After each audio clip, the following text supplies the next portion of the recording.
Beneath the shifting sands of Mesopotamia lies the story of humanity's first great civilization, the Sumerians.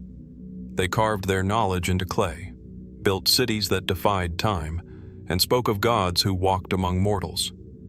Yet, thousands of years later, their legacy raises more questions than answers. How did a people so ancient map the stars with astonishing precision? Why do their myths echo across distant cultures? And what truths still lie hidden in their broken tablets? So sit back, relax, and let's dive into the mysteries of Sumer. In the dry plains of Mesopotamia, where the Tigris and Euphrates carve ribbons of life through an unforgiving landscape, an ancient settlement once thrived. Known today as Tel Asmar, it was a modest mound of earth and stone, like so many scattered across Iraq, that concealed a remarkable secret. Buried beneath layers of time, archaeologists in 1933 uncovered a sealed chamber within the ruins of a temple.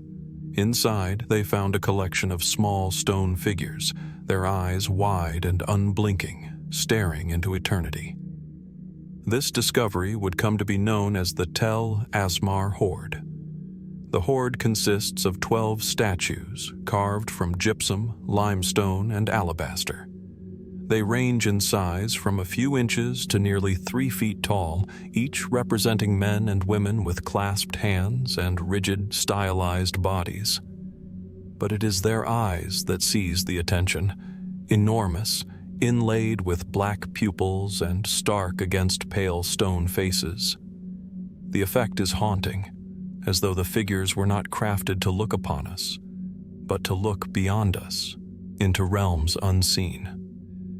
Historians generally agree on one interpretation. These figures were votive statues, left by worshippers in the temple of Abu, the local god of vegetation and fertility. To leave such a figure was to leave a perpetual act of prayer. The clasped hands suggest humility, devotion, and a posture of supplication. In this sense, the statues served as stand-ins, representations of individuals who wished to remain ever present before their god, even when they themselves were absent. This is the prevailing explanation. And yet, the hoard does not give up its secrets so easily. For one, the exaggerated eyes are difficult to ignore. Some scholars argue that they symbolize watchfulness, the eternal vigilance of worshippers gazing upon the divine. Others propose that the eyes were thought to be a gateway to spiritual vision, an ability to see into another plane of existence. But why are they so disproportionately large compared to the rest of the body? Were these eyes merely symbolic, or do they hint at something the Sumerians believed they had truly witnessed? Another puzzle lies in their uniform placement. The statues were discovered carefully buried together, not scattered or broken as one might expect from relics of a fallen temple. It appears deliberate, as though someone had intentionally hidden them away. Were they retired offerings, respectfully stored after serving their purpose? Or was there a more urgent reason, perhaps a moment of crisis that compelled priests to protect them, or even to conceal them?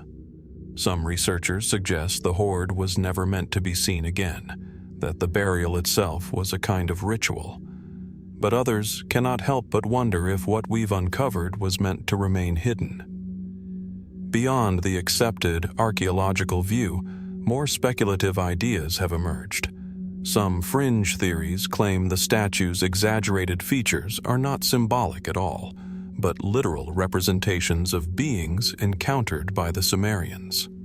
Their tall, elongated bodies and wide, penetrating eyes have been compared, often controversially, to modern depictions of otherworldly visitors. Could the figures represent gods who were not metaphorical but physical presences?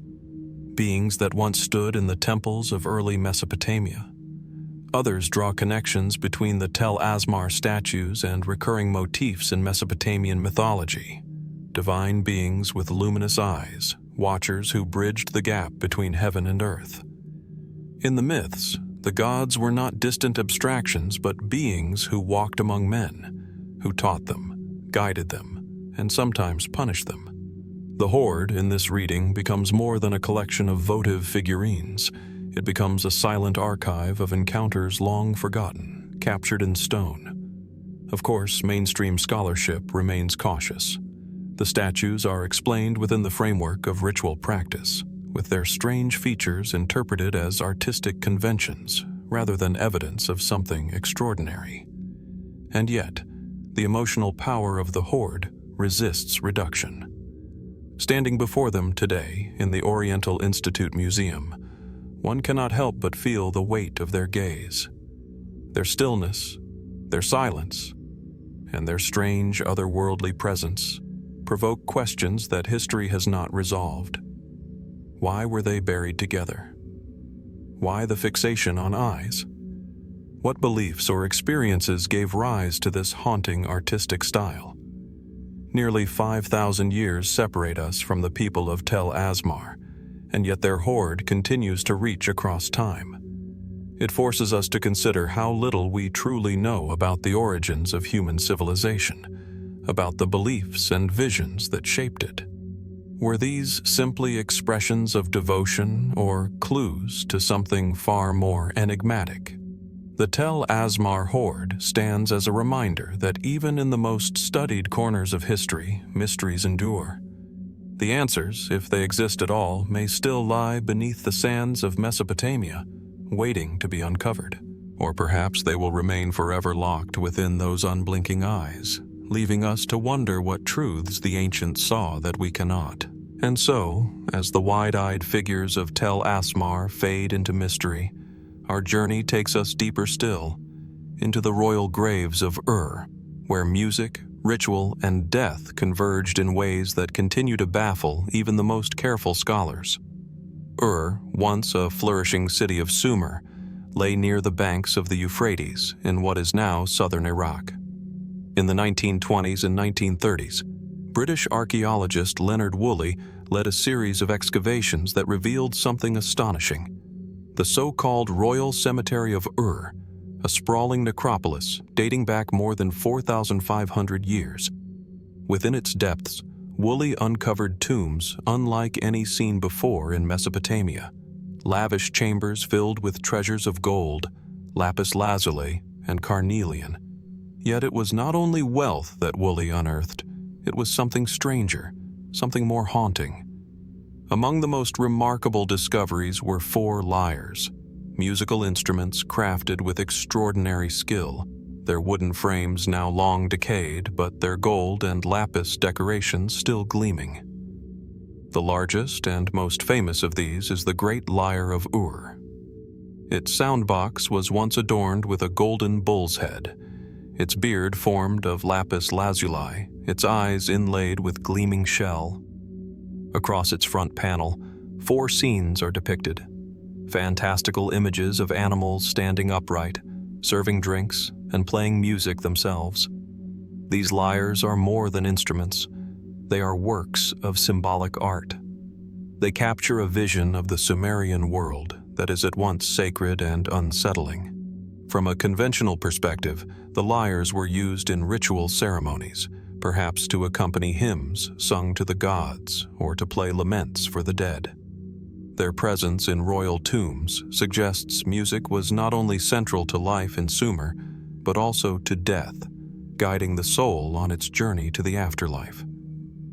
Some scholars believe the bull imagery represented strength and divinity, while the animal scenes may have symbolized a passage between worlds where the ordinary order of things was inverted and beasts behaved like men. But the lyres raise difficult questions that are not so easily resolved. Why were such instruments buried in the first place? If music was essential to ritual, why hide it away beneath the earth, sealed in the darkness of the tomb?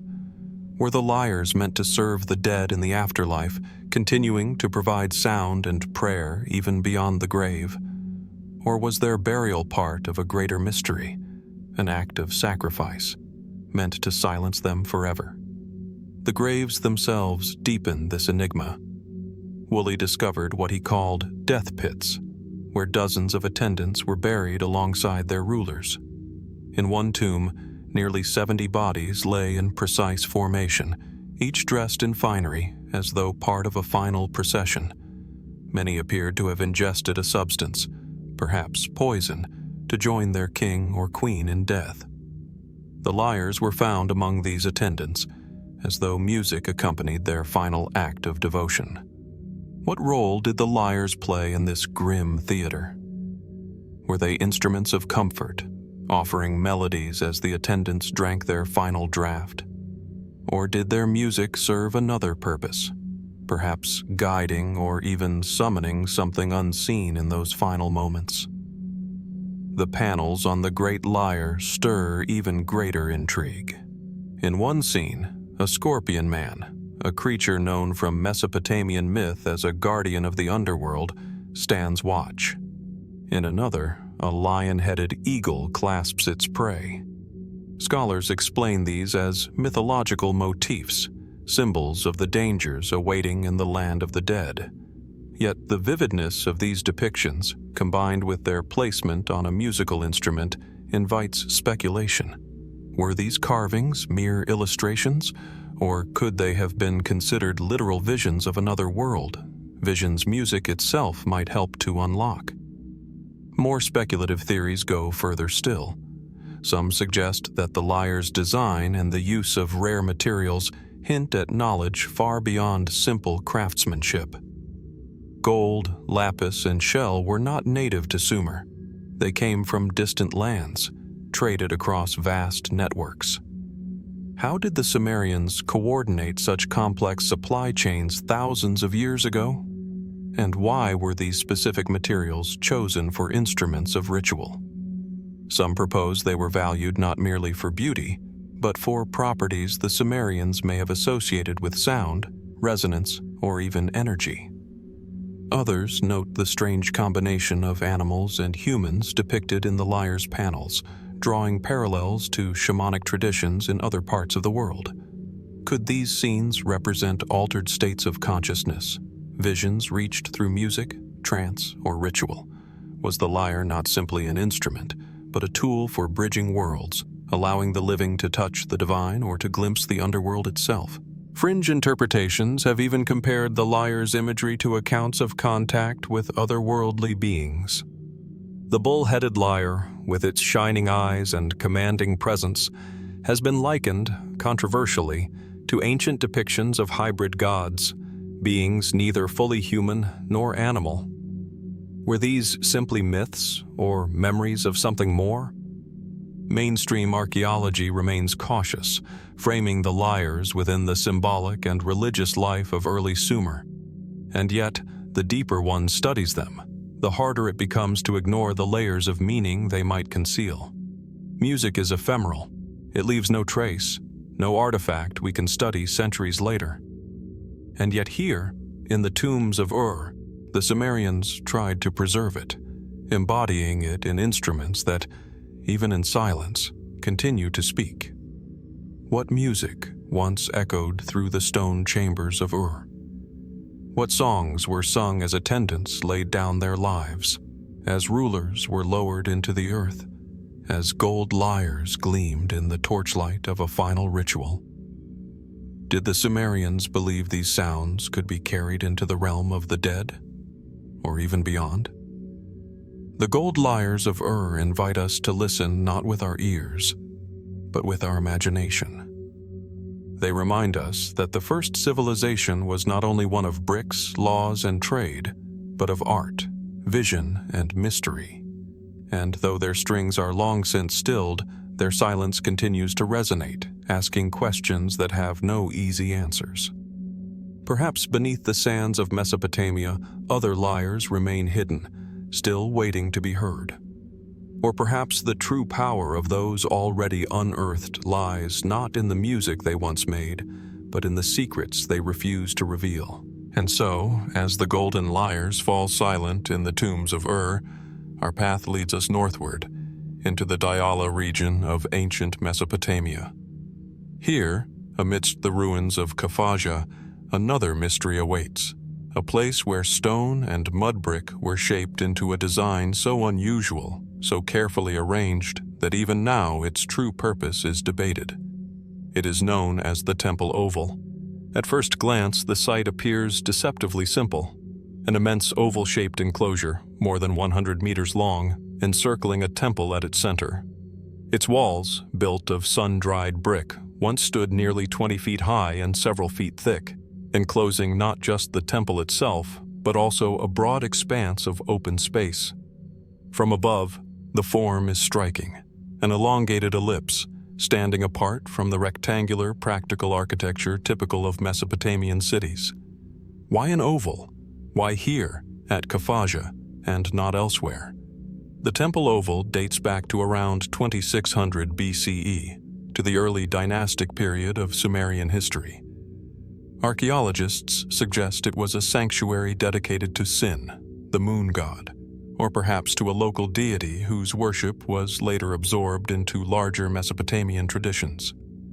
The oval walls, according to conventional interpretation, may have served as a protective boundary, marking off sacred ground from the secular world beyond. Within, the temple rose above terraces and courtyards, its layout suggesting a place of ritual, offerings, and perhaps gatherings for the community. And yet, the structure resists easy explanation. The oval itself is unusual in Mesopotamian architecture. Temples elsewhere were typically rectangular, oriented toward cardinal directions, and integrated into the surrounding urban fabric. But the temple oval at Khafajah seems deliberately isolated, enclosed within its great curving wall, almost as if the builders sought to separate it not just physically, but symbolically. Why create such an architectural anomaly, unless it served a function beyond the ordinary? Some scholars believe the oval form may have represented the cosmic order, the curve of the heavens, or the cyclical nature of the moon. Others argue that its scale suggests a role not just for private ritual, but for public ceremony, with the oval acting as a kind of amphitheater, focusing attention inward toward the temple. But if so, what ceremonies were performed here? And why do ancient texts remain silent about them? As excavators sifted through the ruins in the 1930s, they found traces of offerings, small vessels, clay figurines, and fragments of tablets. Yet none explained the deeper meaning of the structure. The temple's central altar shows signs of repeated use, as if fire had been lit there time and again, perhaps in cycles linked to celestial movements. Was this a lunar sanctuary, aligned with the phases of the moon, where priests watched the night sky and marked the passage of time? Or was it something more esoteric, a place where cosmic forces were invoked through ritual acts long since forgotten? Some speculative theories venture further. The oval, they argue, resembles not just a boundary, but a container, an enclosure designed to hold or concentrate energy. Could the temple oval have been conceived as a kind of resonant space, amplifying the rituals performed within its walls? In such interpretations, the structure was less a temple in the traditional sense and more a machine of sacred architecture, its form embodying knowledge we no longer understand. Others draw attention to its orientation. The temple within the oval is aligned in ways that suggest astronomical intent. Could it have been an observatory? A place where priests mapped the movements of stars and planets, embedding their observations in ritual practice? If so, the oval might not be merely symbolic, but functional, its shape perhaps echoing the arc of celestial paths across the sky. There are still more fringe perspectives. Some liken the oval to protective enclosures described in myth, barriers between the human world and the divine, or even between humanity and entities not meant to walk freely among us. In this reading, the oval was not just a sanctuary, but a boundary, built to contain or shield against forces that could not otherwise be controlled. The absence of clear textual evidence leaves such interpretations unproven, yet their very possibility speaks to the lingering power of the site. Mainstream archaeology, careful as always, maintains a more measured view. The temple oval was a cultic center, its unique form an expression of local tradition, perhaps emphasizing the sanctity of the god worshipped there. And yet, even this explanation acknowledges what remains unexplained. Why this shape, on this scale, in this place?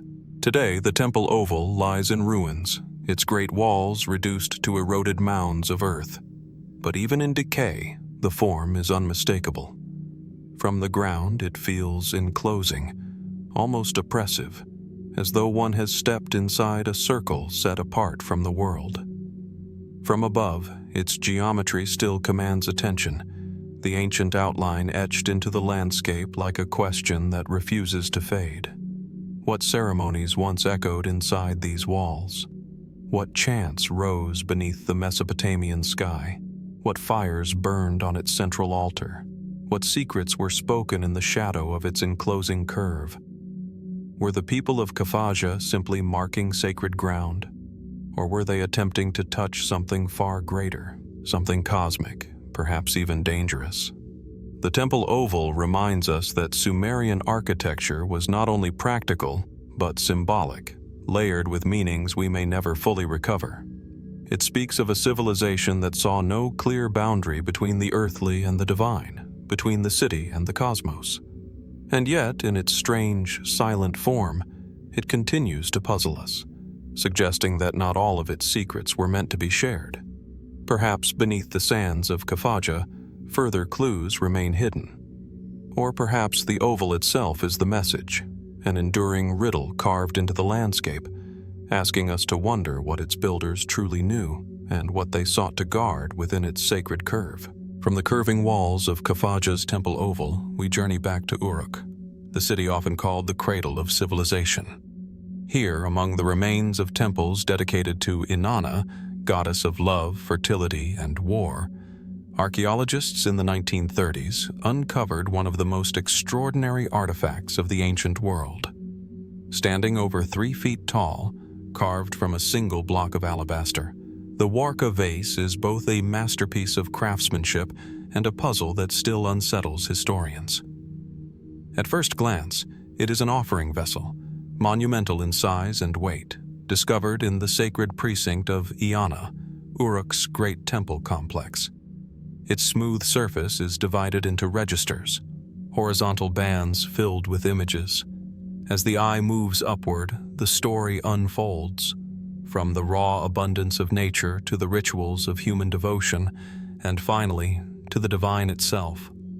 The lowest band depicts water and plants, barley, reeds, and the fertile bounty of the Mesopotamian plain.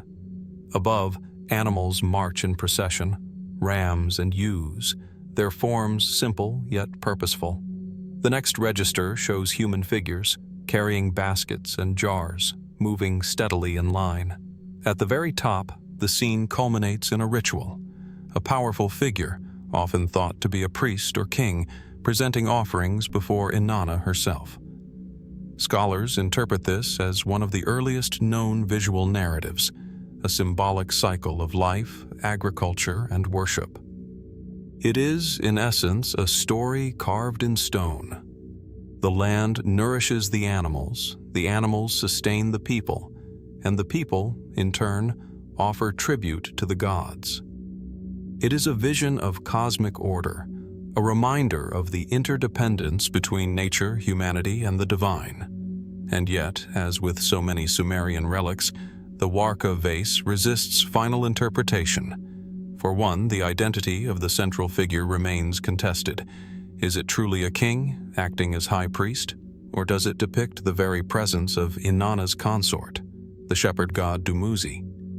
If so, does the scene portray a simple offering, or does it encode a far more complex ritual, one bound up with fertility, kingship, and divine union? Some researchers see in the Warka vase not merely an agricultural scene, but the earliest evidence of the sacred marriage rite, a ceremony in which the king symbolically, or perhaps literally, united with the goddess through her high priestess, ensuring the fertility of the land.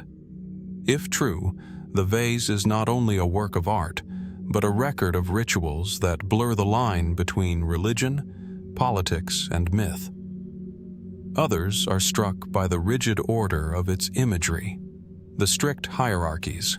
Plants, animals, men, gods suggest not just storytelling, but a worldview, an ideology carved in alabaster. Was the vase a form of propaganda, reminding the people of Uruk that their king's role was ordained by the divine order itself? Or was it more than ideology? Was it an encoded cosmology, a map of existence as the Sumerians understood it? The enigma deepens when we consider what is missing. Unlike later Mesopotamian works, the Warka vase carries no accompanying inscription.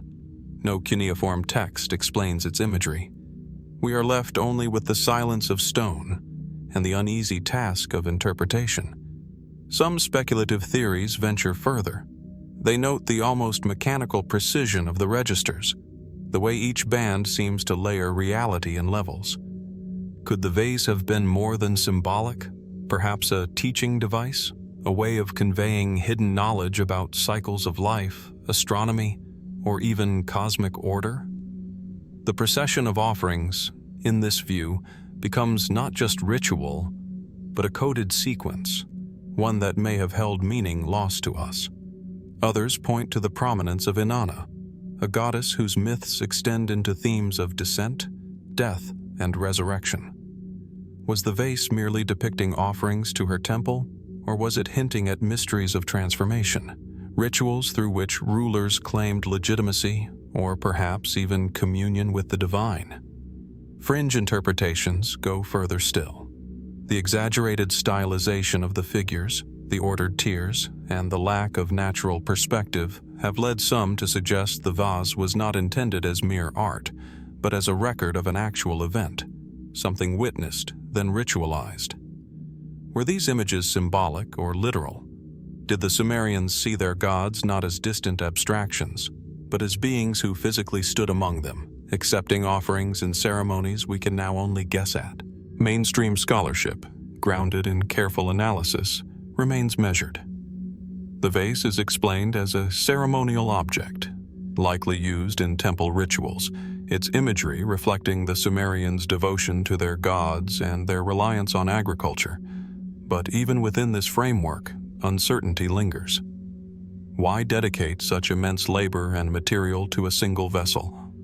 Was it ever meant to hold liquid, or was its true function symbolic from the start? And why does it stand alone, without inscription, without parallel, as though it were unique in purpose? The Warka vase has endured a turbulent history. After surviving for more than 4 millennia buried in the ruins of Uruk, it was unearthed in the 1930s, only to be looted from the National Museum of Iraq in 2003 during the chaos of war. Though it was later recovered, it had been broken into pieces, its fragments scattered before painstaking restoration. Today, the restored vase stands again, but its scars are visible, a reminder of how fragile humanity's link to the past can be. And perhaps that is fitting, for the Warka vase is more than an artifact. It is a riddle. Its images whisper of rituals that once bound people, land, and gods together. But the full story remains just beyond our reach, locked in symbols whose meaning we may never fully recover. What truths lie within its silent procession? Was it a celebration of life's cycles, a record of sacred union, a coded cosmology, or something stranger still? Like the wide eyes of Tel Asmar, the golden Lyres of Uruk, and the oval walls of Khafajah, the Warka vase stands as a testament to a civilization both familiar and unknowable. It invites us to look closer, to question deeper, and to wonder what other mysteries may still lie hidden beneath the ruins of Uruk. As our gaze lingers on the intricate reliefs of the Warka vase, we turn now to another artifact from Uruk that continues to captivate scholars and enthusiasts alike, the Warka mask. Where the vase tells a story in layered imagery, the mask confronts us directly, a haunting visage carved in alabaster, its features at once serene, enigmatic, and unnervingly human. Discovered in 1939 in the Inanna precinct, the mask is small, yet commanding. Its oval face is finely detailed. High cheekbones, a straight nose, full lips, and large almond-shaped eyes that seem to stare into both space and time. The surface is polished, catching light in a way that emphasizes both its smoothness and the subtle curvature of its features. For a fragment of stone, it radiates presence, as if it were more than a representation, perhaps a vessel for something unseen. The mask is believed to date back to the early dynastic period, around 3100 BCE, a time when Uruk was growing into one of the most influential cities of Sumer. Its discovery among the foundations of a temple suggests it was more than decorative. Scholars propose it may have been used in ritual contexts, possibly as a cult image of a deity, perhaps Inanna herself, or as a symbolic representation of a priest or monarch participating in sacred rites. Yet its precise function remains uncertain. Unlike larger statues or votive figures, the Warka mask is incomplete, showing only the face. The rest of the body, if it ever existed, is missing. Was it once mounted on a figure, or did it stand alone, the face itself serving as the focus of devotion? And why the intense focus on the eyes, their form so carefully inlaid, echoing the wide, unblinking gaze seen in the Tel Asmar statues? Were these eyes meant to watch over the faithful, to see into the human heart, or to observe realms beyond the material world? Conventional interpretations suggest the mask was part of ceremonial offerings, perhaps placed in the temple to represent the presence of a god or a ruler, maintaining divine favor over the city. In this view, the mask was a reminder of authority, of order, and of the bond between humans and the divine. But as with so many Sumerian relics, questions remain. Why craft such an exquisitely detailed face if its purpose were merely symbolic? Why select alabaster, a material that required careful quarrying and polishing for something that might have been buried or hidden within temple walls? And what rituals could have required such a singular focus on a human or divine visage, isolated from body or context? Some researchers suggest the Warka mask may have played a role in early forms of portraiture, preserving the likeness of individuals for ritual or ceremonial purposes. If so, whose face does it depict? A priest, a ruler, a deity, or a symbolic amalgamation of roles and powers? The ambiguity is deliberate, or perhaps lost to time, inviting us to question the boundaries between the human and the divine in Sumerian thought. More speculative interpretations look beyond ritual and devotion.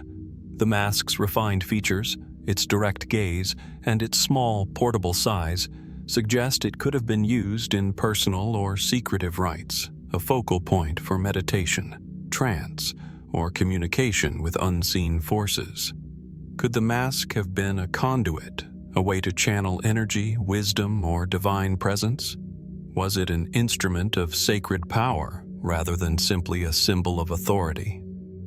Other fringe theories connect the mask to the broader Sumerian fascination with the eyes as windows to another realm. Some argue that objects like the Warka mask, with its intense gaze, were designed to mediate perception itself, allowing humans to glimpse aspects of the spiritual world otherwise hidden from ordinary sight. Could the mask have been a tool for the priesthood, a way to see beyond the boundaries of the material world? Archaeologists caution against overinterpretation, noting the lack of textual evidence and the fragmentary state of the mask.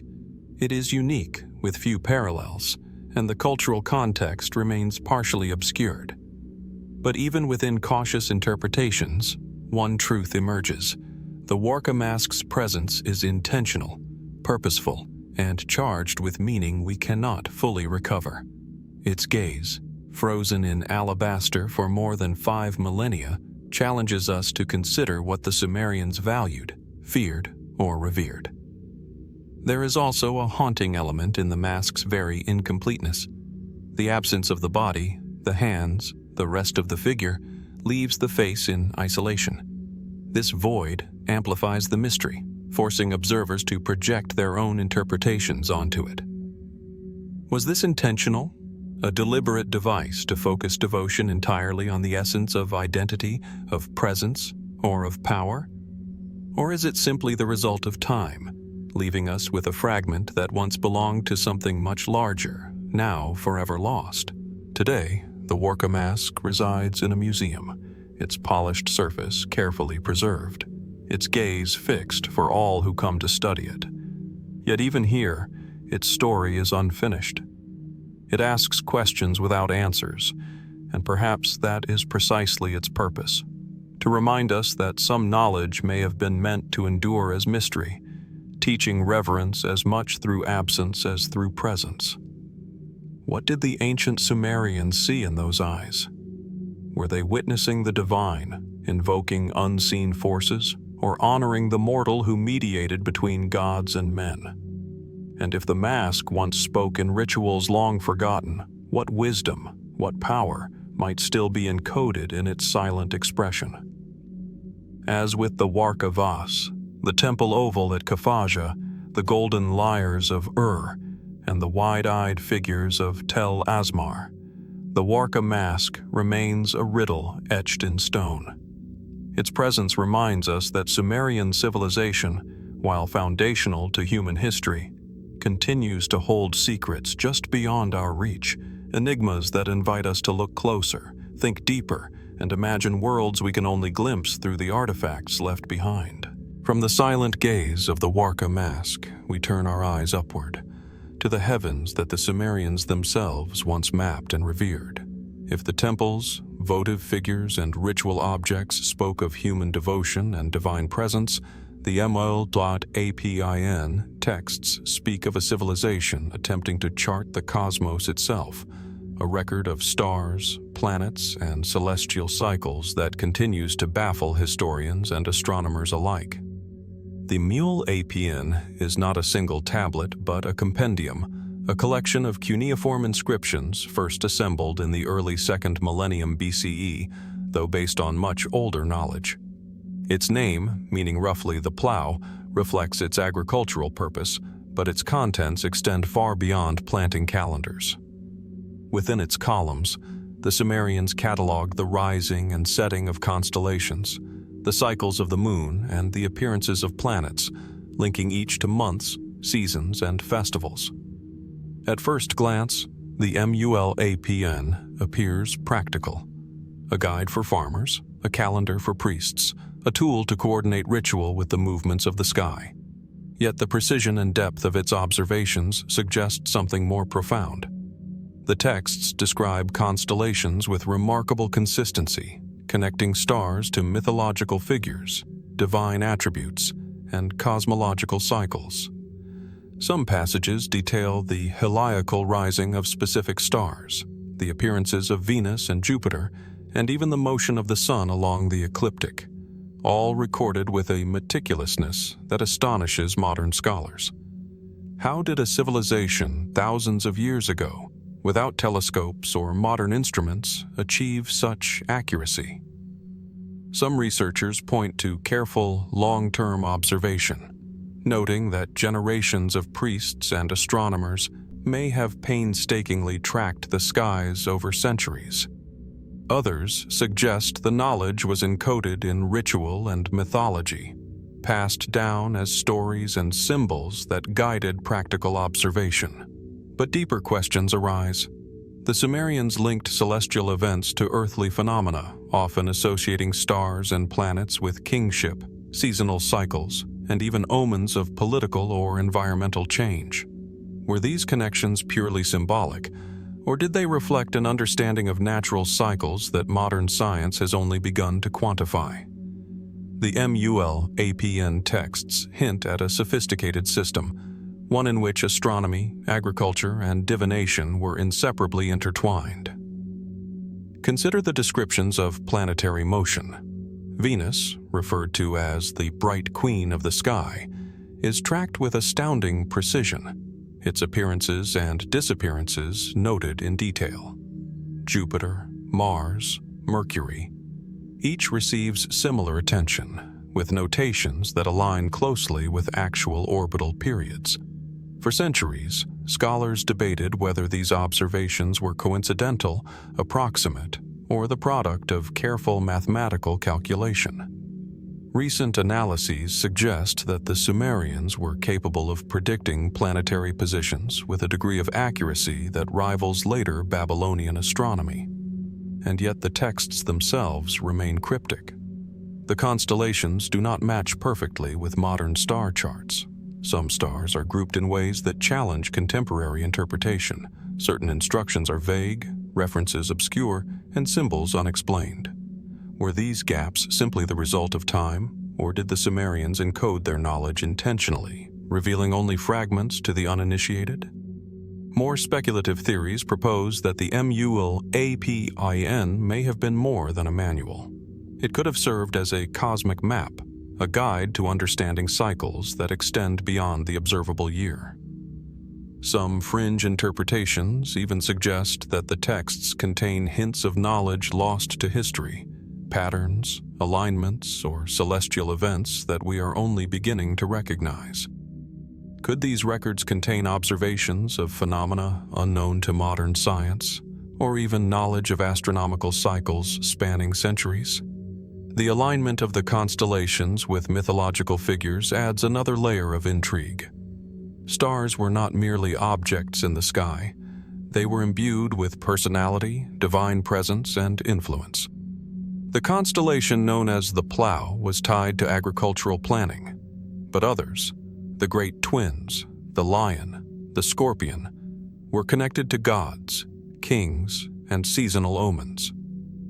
In reading the MUL.APIN, one glimpses a worldview in which the heavens and earth were inseparably linked, each movement above mirrored by events below.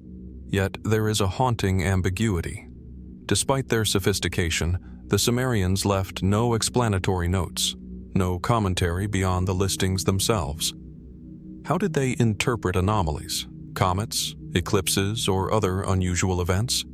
Did the priests see these as messages from the divine, natural cycles to be recorded, or both? And if they perceived patterns we cannot yet decode, what knowledge might have been lost when the tablets were buried, broken, or forgotten? Today, the MUL.APIN survives in fragments, preserved on clay tablets whose cuneiform inscriptions endure across millennia. Scholars reconstruct them, cross-referencing astronomical events with modern calculations, but gaps remain.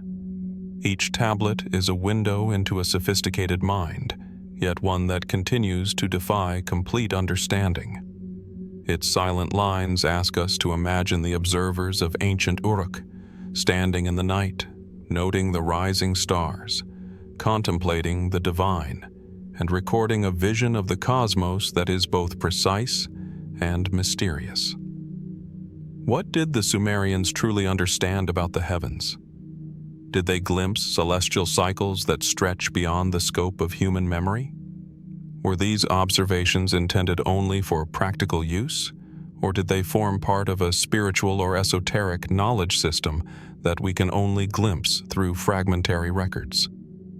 As with the Warka mask, the Warka vase, the Khafajah temple oval, the golden lyres of and the wide-eyed figures of Tel Asmar, the mule. APIN texts remind us that Sumerian civilization operated on multiple levels simultaneously: practical, spiritual, artistic, and scientific. They hint at a culture capable of observing the cosmos, encoding its patterns, and connecting the heavens to human life in ways that continue to inspire awe and wonder. The stars recorded on these clay tablets are silent now, their knowledge preserved but incomplete. And perhaps it is this silence that remains the most compelling mystery of all.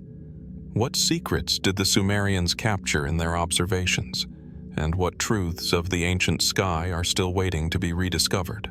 As we lift our gaze from the heavens charted in the MUL.APIN texts, we return to Earth, to the sacred heart of Sumerian religion, the ancient city of Nippur.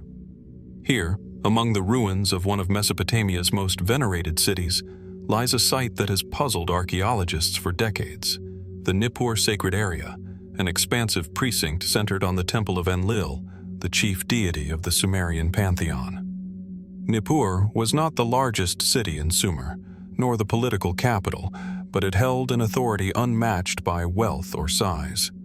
To the Sumerians, it was the spiritual axis of the world, the place where heaven and earth converged, and where kings sought divine sanction for their rule. The sacred area, a labyrinth of mud brick walls, terraces, and ceremonial platforms, reflects this elevated significance. Walking its remains today, one is struck by the deliberate arrangement of space, enclosures within enclosures, pathways that seem to guide pilgrims inward, and the towering ziggurat of Enlil dominating the horizon. The ziggurat itself is familiar to many, a terraced pyramid of mud brick, a monumental stage lifting priests and offerings closer to the sky. Yet the broader sacred area resists simple interpretation.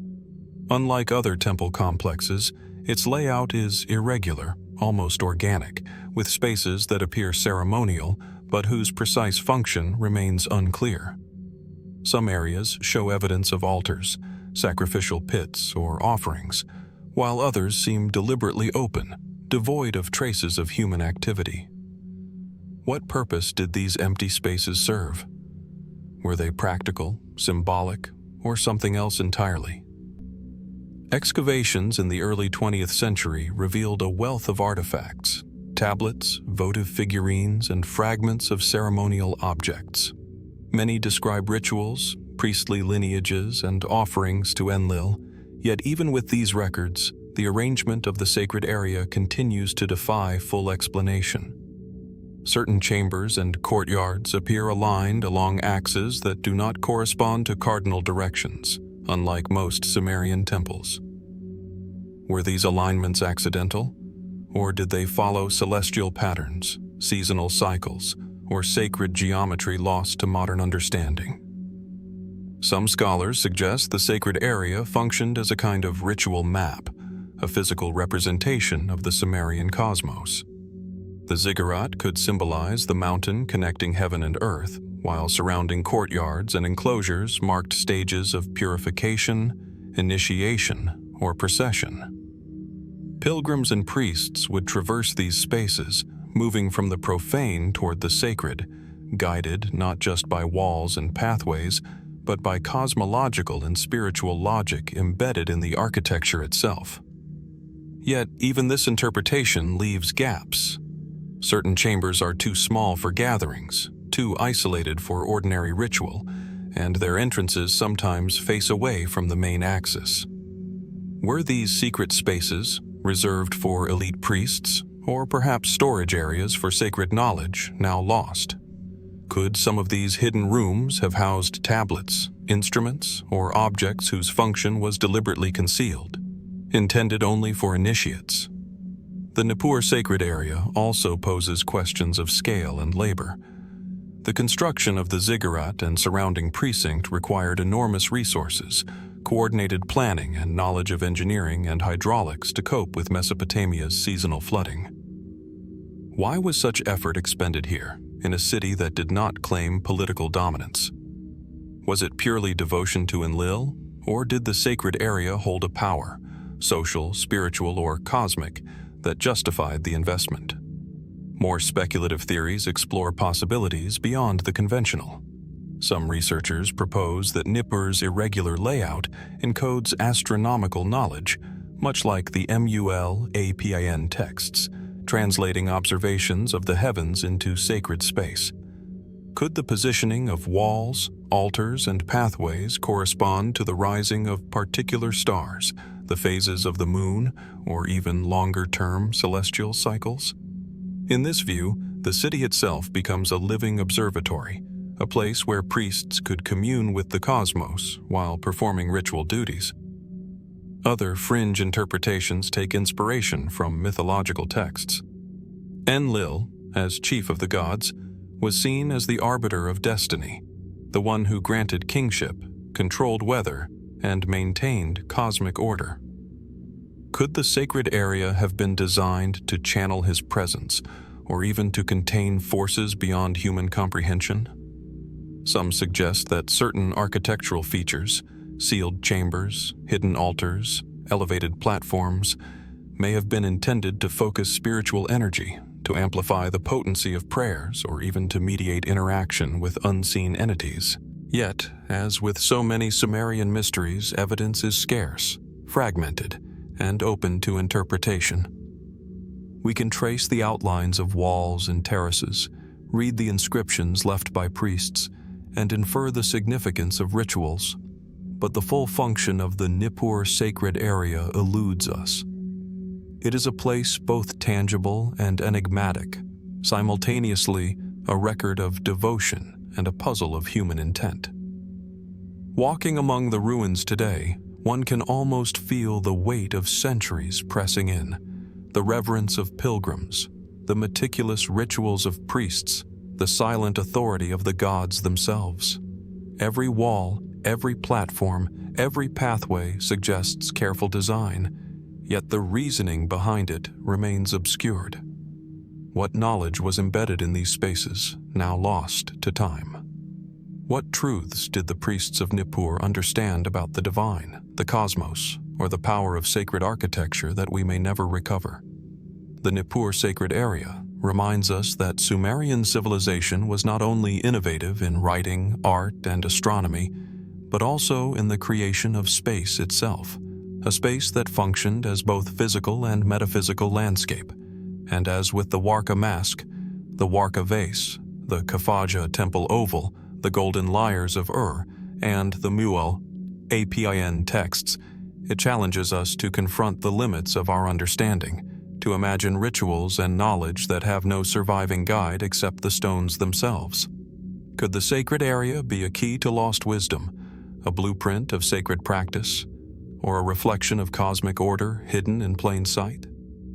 The question lingers, inviting us to explore further, to read the ruins not only with our eyes, but with curiosity, reverence, and imagination, acknowledging that some of the Sumerian mysteries may remain, for now, tantalizingly unsolved. From the sacred precincts of Nippur, where Enlil's authority shaped the spiritual heart of Sumer, we journey back to Uruk, the city where urban life, religion, and cosmic imagination intertwined with extraordinary intensity. Rising from the plain like a beacon of devotion, the White Temple crowns its ziggurat, commanding the horizon with its stark, whitened mud brick walls, a sentinel of faith and mystery that has stood for more than 5 millennia. The White Temple, constructed around 3200 BCE, is one of the earliest known monumental temples in human history. Its elevated platform, accessed by broad stairways, lifts the sacred structure above the city below, symbolically and physically separating the realm of the divine from the world of mortals. From above, the temple's geometry is striking. A rectangular sanctuary placed precisely atop a massive, carefully constructed platform, oriented not strictly to cardinal points, but slightly skewed, perhaps to follow celestial alignments that are now partially obscured by time. At first glance, the White Temple is a feat of engineering. Thousands of mud bricks arranged with precision, stairways designed for processional movement, interior chambers that suggest careful planning for ceremonial activity. Yet its purpose, while broadly understood as a temple, is shrouded in ambiguity. The design suggests more than mere devotion. It implies ritual, secrecy, and carefully regulated access. Certain rooms are small, enclosed, and difficult to reach, as if meant for the priesthood alone, while others open to the stairways, inviting observation by the city below. Excavations in the 20th century revealed fragments of altars, ceremonial vessels, and traces of offerings, all pointing to sustained ritual activity. Scholars have interpreted these findings as evidence of sacrifices, libations, and devotional acts performed to honor Anu, the sky god, to whom the White Temple was dedicated. Yet the precise nature of these ceremonies remains speculative. Were they seasonal, tied to agricultural cycles? Did they correspond to lunar or stellar phenomena, much like the astronomical observations recorded in the MUL.APIN texts? Or were there rituals whose meaning was deliberately hidden, encoded in gestures, objects, or spatial arrangements now lost to time? Some archaeologists suggest that the temple's elevation itself served a ritual function. Rising high above the city, the priests may have conducted ceremonies designed to symbolically bridge the gap between earth and sky, allowing offerings to ascend, prayers to reach the gods, and the city's collective faith to converge in a single sacred focal point. Could the stairways themselves have represented stages of purification, the ascent a metaphor for spiritual progression, or even a literal journey closer to divine presence? Other enigmatic features deepen the mystery. The interior layout is unusual, with chambers whose exact use is unclear. Some rooms appear too small for groups, suggesting private or secretive ceremonies. Certain corners of the temple show evidence of repeated burning or deposition of substances, but the purpose is undecipherable. Were these acts of cleansing, consecration, or something more esoteric, an attempt to channel unseen forces, or to encode ritual knowledge in material form? More speculative theories propose that the White Temple was a center for rites known only to an elite priesthood, rituals that integrated observation of the heavens with the cycles of human and agricultural life. Could it be that these ceremonies included symbolic representations of the cosmos, where priests enacted myths of gods, kings, and celestial phenomena in orchestrated processions? Were the offerings, altars, and spatial design a form of communication with forces beyond the human eye, echoing the hidden astronomical knowledge seen in the MUL.APIN texts? Some fringe interpretations even suggest that the temple was a place of initiation. In this view, the White Temple functioned not only as a center of worship, but as a site where selected individuals underwent transformative rites, learning to perceive the divine or the cosmic order in ways denied to the ordinary citizen. The combination of elevated architecture, hidden chambers, and symbolic design supports the idea that the temple was more than a public sanctuary. It was a vessel for mystery, knowledge, and power. Yet, as with so many Sumerian sites, certainty eludes us. The White Temple leaves behind evidence of devotion but offers no explanatory texts detailing its exact functions. It is both tangible and elusive. We can measure the bricks, map the stairways, and study the artifacts, yet the lived experience of its rituals, the chants, movements, and prayers, remains inaccessible. What did it feel like to ascend the stairs during a sacred procession? What words were spoken, what gestures performed, what mysteries enacted within those chambers? Today, the White Temple stands as a silent witness to centuries of devotion. Its whitened walls, once gleaming under the Mesopotamian sun, still rise above the ruins of Uruk, inviting contemplation and speculation. Each brick, each chamber, each architectural choice seems purposeful, yet defies full understanding. It is a reminder that Sumerian civilization, while extraordinary in its innovations, left behind layers of meaning that continue to challenge modern interpretation. Could the White Temple have been a bridge between the human and the divine, between earth and sky, visible and hidden knowledge? Were the rituals performed there practical, spiritual, or esoteric, or a combination of all three? And if some ceremonies were indeed secret, deliberately hidden from common view, what truths might have been lost to the ages, leaving only the structure itself to hint at what once transpired? As with the Nippur sacred area, the MUL.APIN texts, the Warka mask, the Warka vase, the Khafajah temple oval, and the golden Lyres of Uruk, The White Temple reminds us that the Sumerians were not merely builders or recorders of history, they were architects of mystery. Each ritual space, each symbolic act, each artifact speaks to a civilization that sought to connect with forces beyond ordinary perception, and whose secrets still resonate across time, awaiting discovery, interpretation, and reflection. From the soaring heights and hidden rituals of the White Temple, our journey moves to a different kind of Sumerian mystery, one inscribed in stone, enduring through the centuries with a language of law, power, and sacred symbolism. These are the Kudurru boundary stones, ancient markers that delineated land ownership, yet concealed far more than legal records. To hold a Kudurru is to hold a fragment of a civilization's vision of authority, divinity, and the invisible forces that governed both. A Kudurru is immediately striking. A tall, narrow stele of stone, its surface carved with cuneiform inscriptions and symbolic reliefs. At first glance, they appear to be simple legal instruments, records of land grants issued by kings to loyal subjects. Yet the more closely one examines them, the deeper the enigma becomes. The inscriptions are often accompanied by images of gods, animals, celestial symbols, and intricate patterns, suggesting a fusion of practical law and spiritual authority. These stones date primarily to the Kassite period of Mesopotamia, around 16th to 12th centuries BCE, though their origins and symbolic conventions reach back into earlier Sumerian traditions. Each Kudurru served as a tangible boundary marker, meant to ensure the permanence of the grant and to invoke divine protection against violation.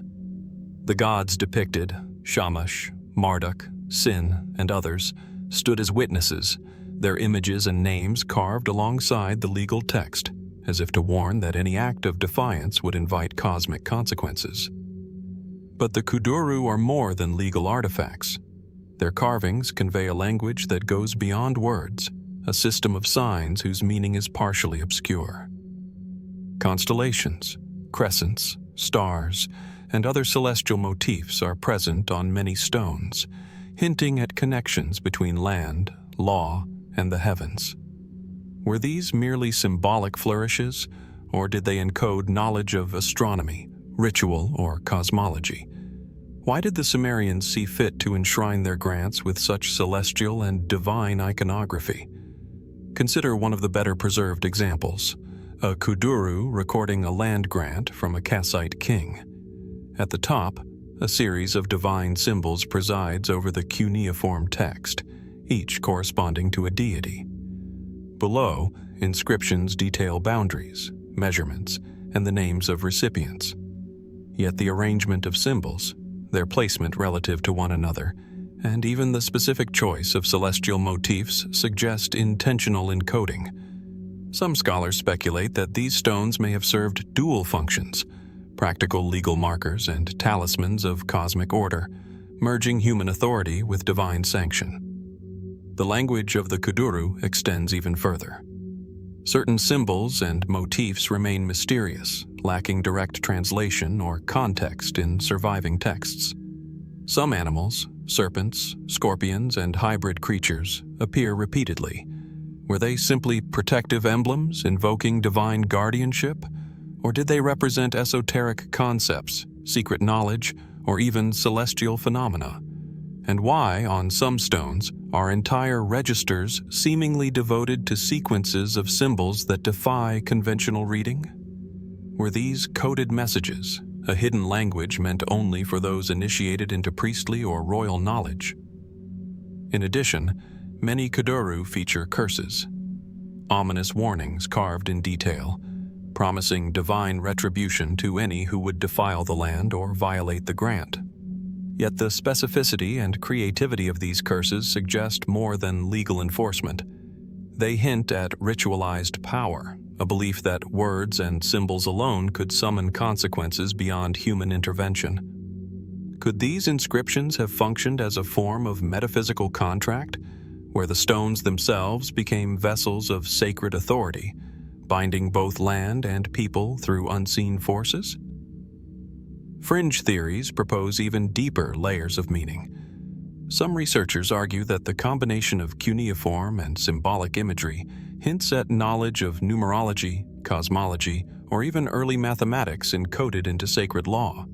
Others point to potential connections between the celestial motifs and astronomical records, suggesting that Kudurru might preserve a map of the heavens intertwined with earthly jurisdiction. In this reading, the stones are simultaneously practical, spiritual, and scientific, a confluence of knowledge that we are only beginning to appreciate. Mainstream scholarship remains cautious. The Kudurru are understood primarily as legal and ceremonial objects, designed to formalize land grants while invoking divine protection. Yet, even within this framework, their complexity is remarkable. Each stone is a carefully constructed monument, a deliberate merging of human law and divine symbolism, a tangible reminder that in Sumerian thought, the material and spiritual worlds were inseparable.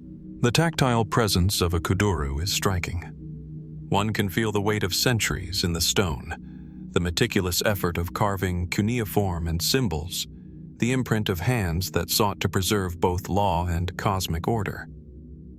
Unlike the ritual spaces of Nippur or Uruk, these stones were personal and portable in influence, moved, displayed, and revered, yet bound to the earth itself, marking boundaries not only in land, but in human and divine relationships. Yet for all their intricacy, the Kudurru retain a sense of secrecy. Why were some symbols encoded rather than written plainly? What knowledge did the gods, or their human interpreters, hold that required this hidden language? Could certain Kudurru have been designed as teaching tools, spiritual guides, or instruments of ritual that communicated lessons beyond the literal text? And if some meanings remain lost, what does that say about the depth of Sumerian understanding, and how much knowledge has vanished with time?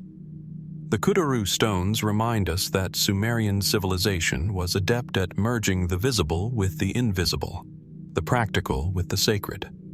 Each inscription, each symbol, each divine figure is a fragment of a language that sought to govern land, people, and cosmos simultaneously.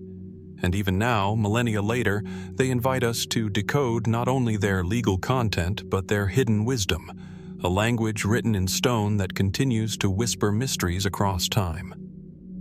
Could the Kudurru be more than boundary markers? Were they repositories of esoteric knowledge, cosmic maps disguised as legal tools, or instruments designed to ensure harmony between humans and the divine?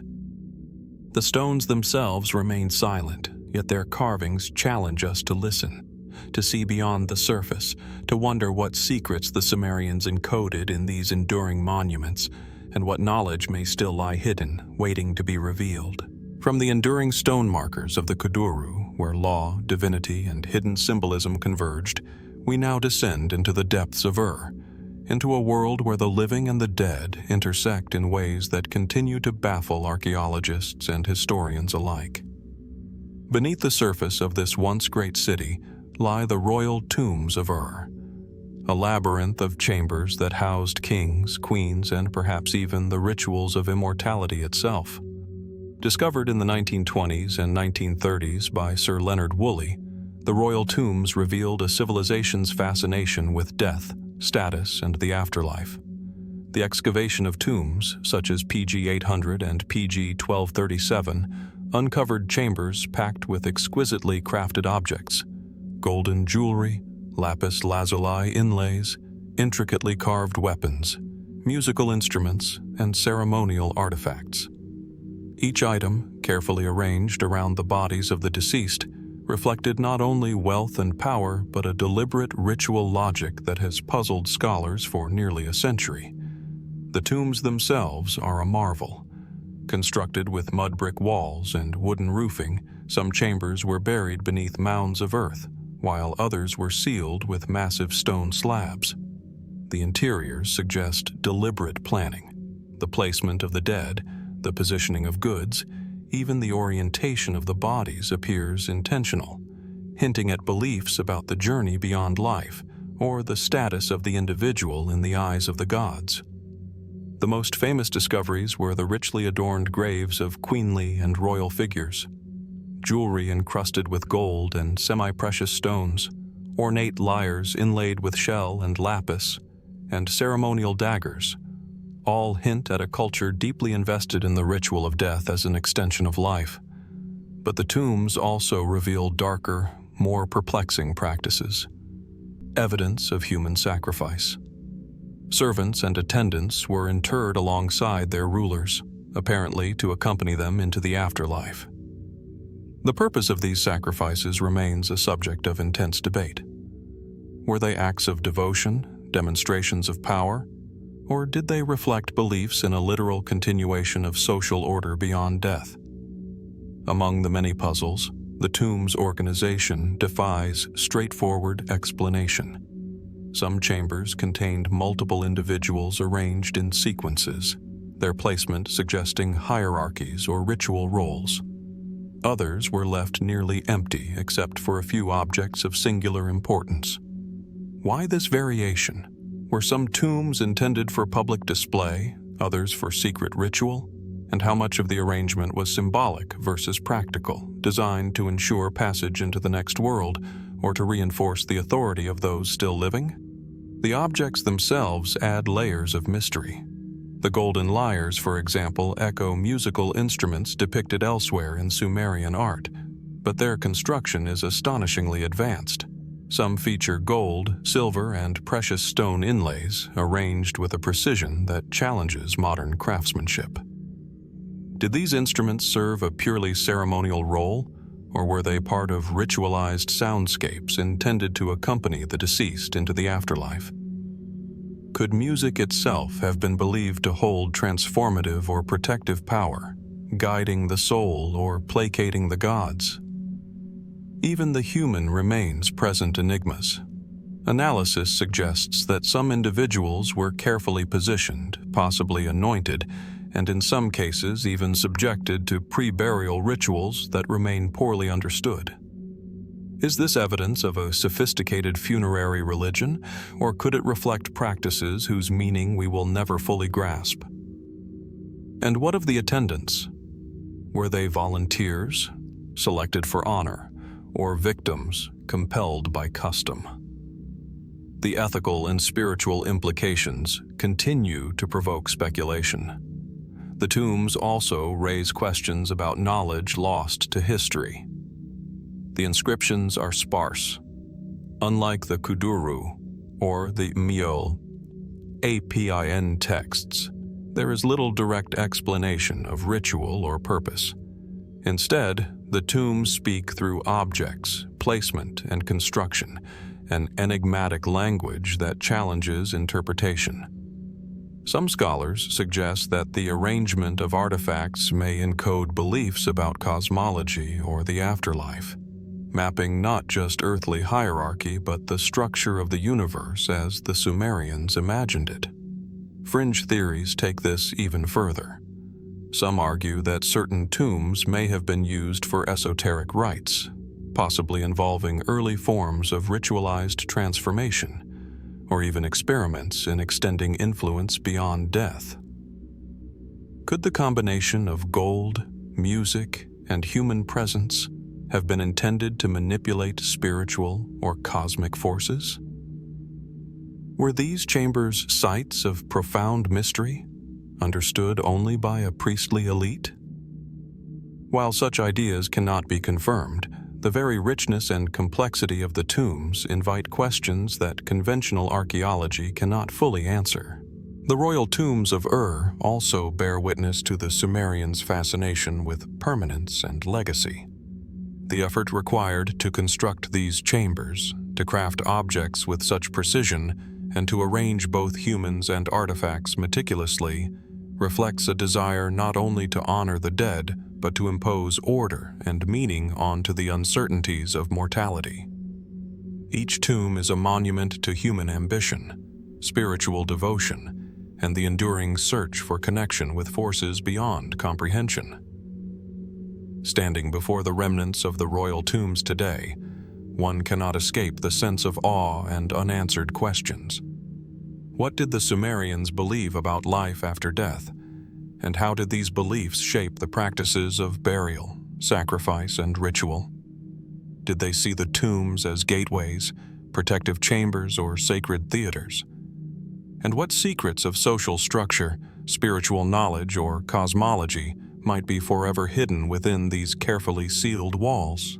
As with the Kudurru stones, the White Temple, the Nippur sacred area, the Warka mask, and the MUL.APIN texts, the royal tombs of remind us that Sumerian civilization was a world of deliberate mysteries.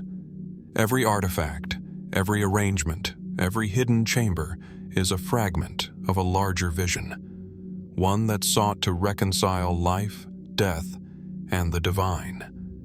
And though we can study, measure, and analyze, the tombs continue to speak in whispers, inviting us to imagine the rituals, beliefs, and hidden knowledge that shaped one of history's earliest great civilizations. Could these tombs contain not only the remains of kings and queens, but a coded record of spiritual or cosmic insight, lost to time yet preserved in stone, gold, and bone? The question lingers, as compelling now as it did when these tombs were first unearthed, challenging us to listen carefully to the echoes of a civilization that continues to both illuminate and confound. From the silent corridors of the royal tombs of where gold, music, and human devotion converge into rituals of life and death, we turn now to an artifact of a profoundly different, yet equally compelling nature: the Eridu Genesis tablet. Unlike the tangible opulence of tombs or the symbolic law inscribed on Kudurru stones, this clay tablet carries the whispers of a civilization's imagination, capturing Sumerian visions of creation, divine judgment, and the fragile emergence of human society. The tablet itself is modest in size, yet heavy with significance. Its surface is etched with cuneiform characters, rows of carefully formed wedge-shaped impressions, worn by centuries but still legible enough to convey its ancient message. Discovered in Nippur and now preserved in a museum collection, the tablet is fragmented, its edges chipped and incomplete, yet it contains the essence of a narrative that has captivated scholars for nearly a century.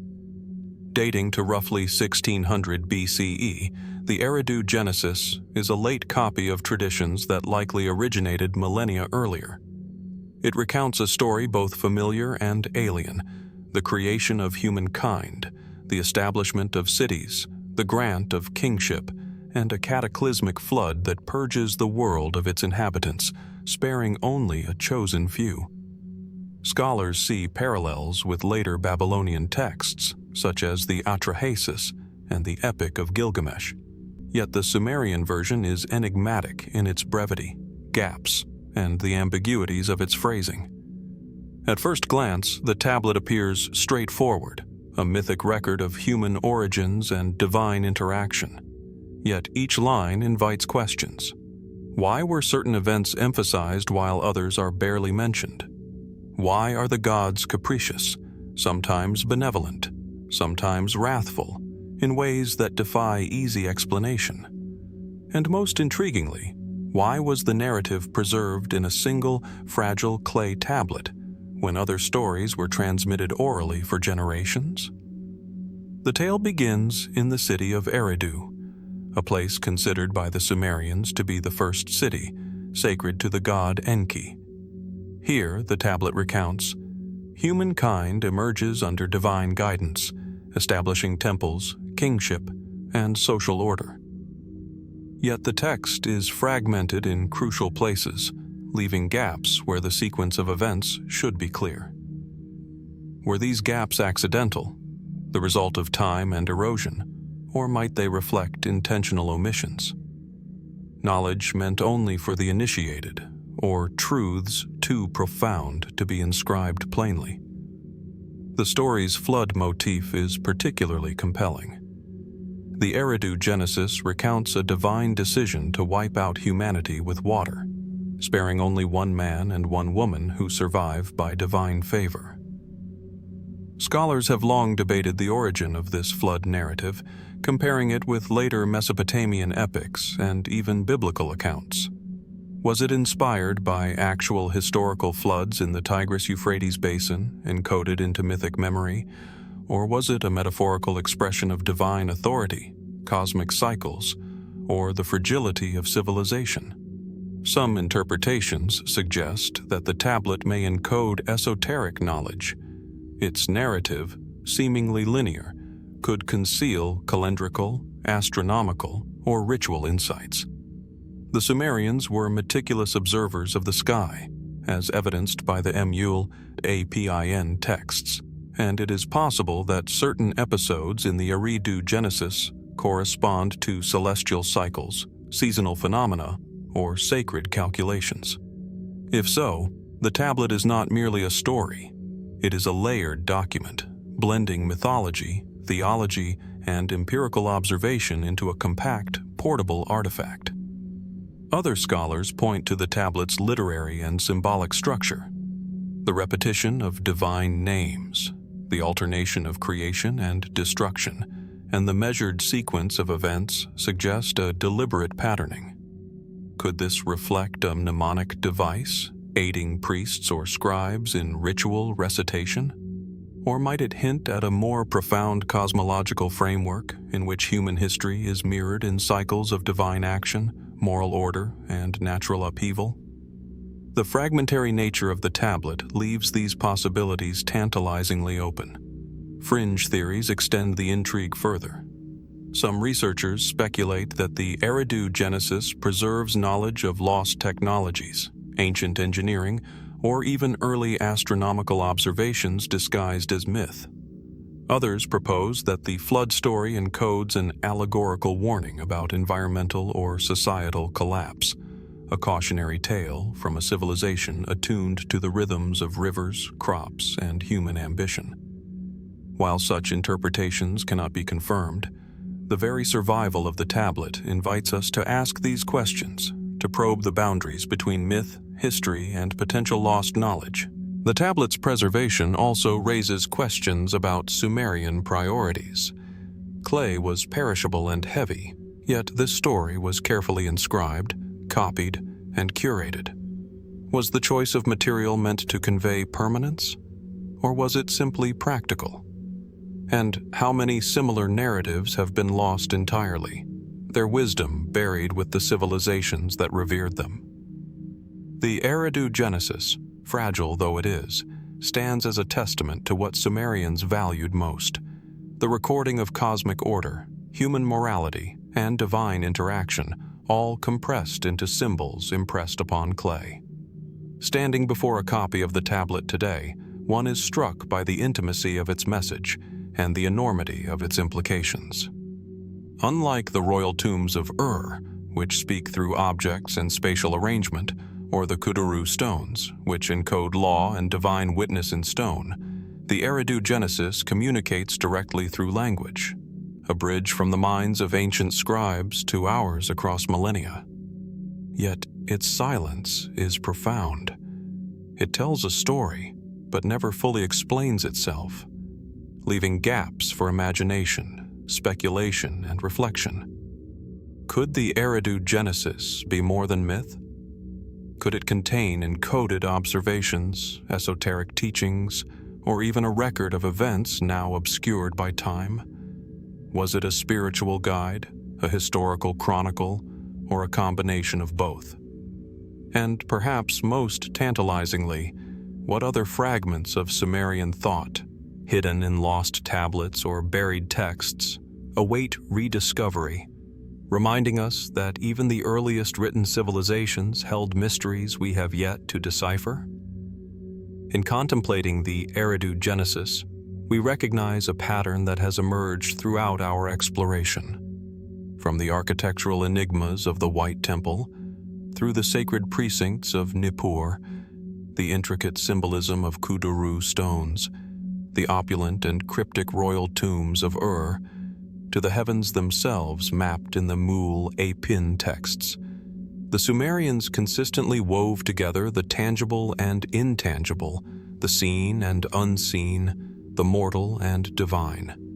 And as with all these wonders, the Eridu Genesis leaves us with a profound sense of awe and the realization that some secrets, perhaps, were never meant to be fully understood, only to be pondered, preserved, and revered. From the mythic narratives of the Eridu Genesis, which chart the emergence of humankind and the caprices of the divine, we turn our attention now to a tangible artifact, small in size but immense in significance, the Inlaid standard of Ur.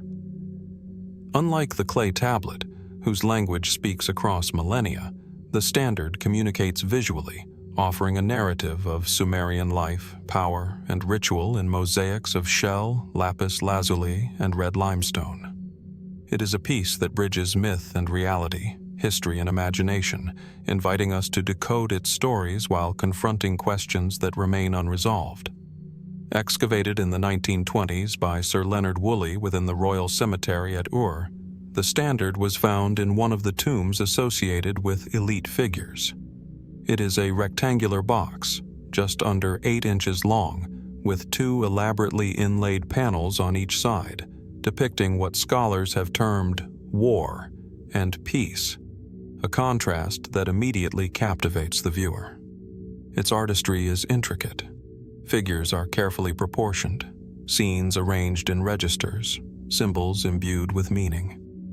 The materials themselves, shimmering lapis, polished shell, and vibrant red limestone, would have been rare and precious, suggesting the standard's significance extended far beyond mere decoration. At first glance, the panels appear to tell a simple story. One side depicts warriors trampling foes, capturing prisoners, and displaying the spoils of conquest, while the other side shows the spoils redistributed in a scene of feasting and celebration. Yet the more one studies the imagery, the more complex the narrative becomes. The figures, hierarchically arranged, seem to convey not only social order but ritualized behavior. The victorious king, centrally positioned, is almost archetypal, yet details around him, musicians, attendants, captives, suggest a story both political and ceremonial. Was this a literal record of historical events or an allegorical representation of divine authority, social structure, and cosmic order? Some scholars emphasize the standard's potential as a ceremonial object.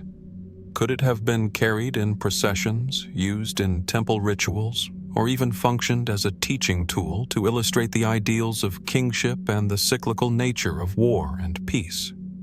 Others note the possibility that it was a funerary object, designed to accompany the elite into the afterlife, echoing the lavish tombs of Ur, where it was discovered. If so, the imagery may carry dual purpose, both a celebration of earthly life and a guide for spiritual continuity. Yet the standard also poses perplexing questions. The scenes are highly stylized, and the meaning of certain figures remains elusive.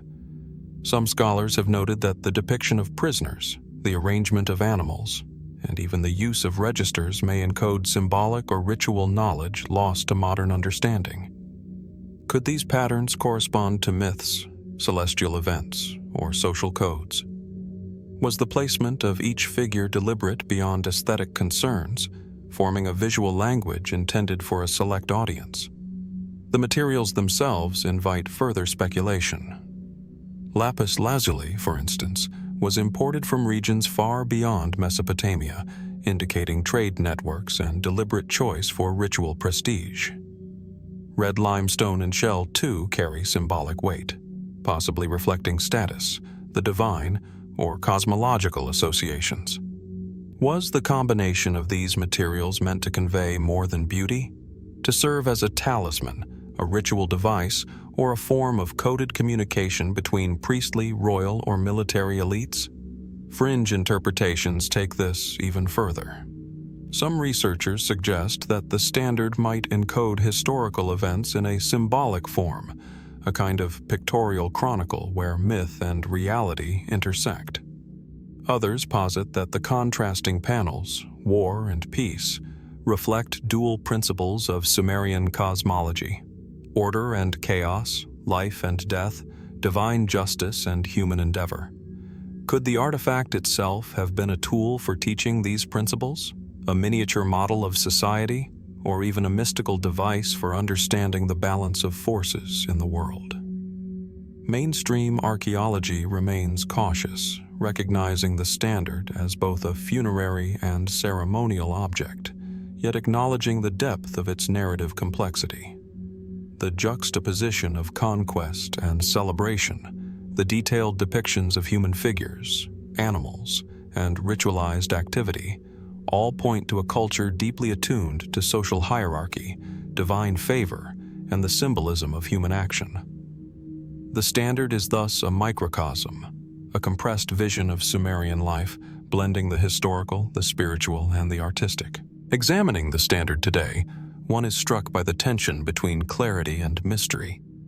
The scenes are vivid, almost cinematic, yet they resist definitive interpretation. Who were the people depicted? Were the events real or symbolic? And why preserve this narrative in such a compact, portable form?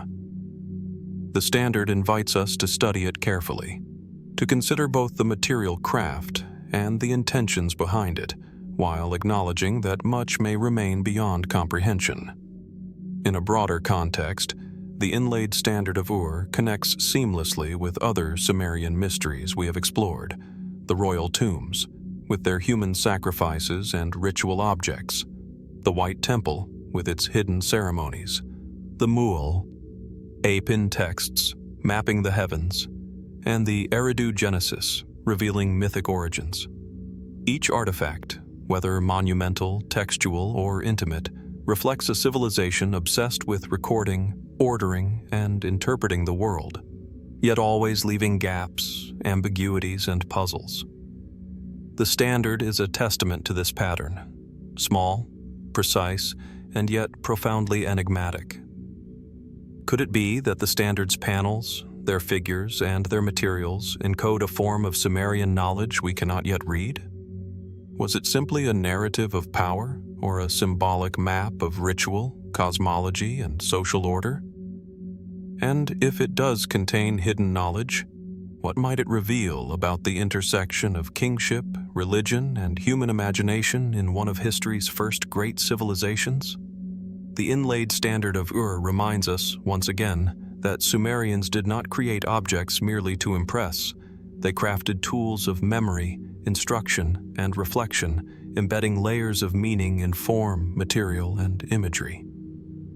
As we gaze upon its inlaid mosaics today, we are invited to look closely, to ponder the unseen messages, and to recognize that, like so many Sumerian wonders, its secrets remain tantalizingly just beyond our grasp, challenging us to decode a civilization whose mysteries continue to endure. From the intricate visual narratives of the Inlaid standard of Ur, where war, peace, and ritual intertwine in mosaic form, we now turn to the realm of words, music, and devotion. The hymns of Enheduanna, high priestess of Ur and one of history's earliest known authors. Unlike the tangible artifacts we have explored, the tombs, the temples, the inlaid objects, Enheduanna's compositions speak directly through language, yet they too carry the mystique of a civilization that communicated not only with the living, but with the divine. Enheduanna lived during the 23rd century BCE, a period of political consolidation under her father, King Sargon of Akkad. Yet her influence extended beyond the court. As high priestess of the moon god Nanna in Ur, she occupied a position that intertwined spiritual authority with political power. It was in this role that she composed a series of hymns dedicated to Inanna, the goddess of love, war, and cosmic balance. Texts that are at once devotional, lyrical, and profoundly enigmatic. The surviving cuneiform tablets, copies of which exist in several Mesopotamian cities, reveal hymns of extraordinary complexity. Enheduanna's voice emerges through the lines, prayers, invocations, and symbolic narratives, structured with careful attention to rhythm, repetition, and parallelism. In them, the goddess Inanna is portrayed as simultaneously nurturing and destructive, approachable yet inscrutable, a force of nature whose favor must be courted and whose wrath must be appeased. The tension between human action and divine will pulses through every stanza. At first glance, the hymns may seem purely religious, formal prayers to a deity, yet the text hints at deeper layers. Enheduanna was not merely praising. She was negotiating authority, mediating between the divine and mortal realms. Some passages suggest political undertones, referencing city-states, kings, and shifts in power. Were these hymns a spiritual expression, a coded assertion of political legitimacy, or perhaps both at once? And if they served multiple purposes, how much of their meaning was accessible to the average worshiper, and how much reserved for the initiated priesthood? The language itself is layered with symbolism. Inanna's journey, her battles, her celebrations, and her encounters with other gods are rich with allegory. Scholars have debated whether these stories encode cosmological understanding, social instruction, or esoteric ritual knowledge. Certain phrases seem to invoke the natural world, celestial patterns, and agricultural cycles, suggesting that Enheduanna's poetry may have functioned as a bridge between the human, the divine, and the cosmos, an audible reflection of the same principles embedded in the MUL.APIN texts and the design of the White Temple. The hymns also reveal personal expression, a rare glimpse into an individual consciousness in a time when most voices have been lost to history.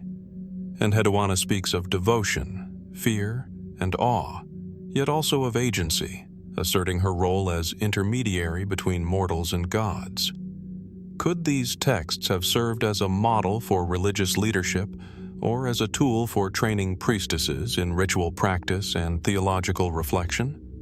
Perhaps the words themselves were performative, spoken, chanted, or even sung, carrying energy that transcended the written page. More speculative interpretations suggest that the hymns may encode hidden knowledge. Certain repeated motifs, sequences, or structural patterns might reflect numerological significance, ritual instructions, or even mnemonic devices for complex ceremonies. Was the composition of poetry itself a sacred act, a means of aligning human consciousness with divine order? Could the recitation of these hymns have had practical effects in rituals, social cohesion, or cosmological observation? Enheduanna's hymns are also notable for their enduring influence. They were copied and transmitted long after her lifetime, appearing in collections across Mesopotamia. This preservation implies a significance beyond personal devotion, an acknowledgement that the hymns contained enduring wisdom, ritual authority, or insight into the nature of divine-human interaction. Yet the very act of copying introduces questions. How faithful were the transmissions? Did scribes alter, interpret, or simplify the original, and what layers of meaning might have been lost or deliberately obscured over time? The tablets themselves invite quiet reflection. They are fragile, often fragmented, with missing lines and faded impressions, yet they speak across millennia. Each wedge-shaped impression carries not only words, but intention, care, and resonance. Unlike monumental architecture or inlaid mosaics, these texts are intimate, portable, personal, yet capable of influencing communities and shaping religious consciousness. They are an artifact of intellect and devotion, bridging human artistry with spiritual contemplation. Standing before a copy of Enheduanna's hymns today, one senses a continuum of mystery stretching from the royal tombs to the Kudurru stones, the White Temple, and the Standard of Uruk. Each artifact, whether visual, spatial, or textual, reflects the Sumerians' preoccupation with connecting the human and divine, the tangible and symbolic, life and afterlife. Enheduanna's voice adds an intimate dimension to this pattern, reminding us that Sumerian civilization was not only about grand monuments and public ritual, but also about personal devotion, literary craft, and the pursuit of understanding through words.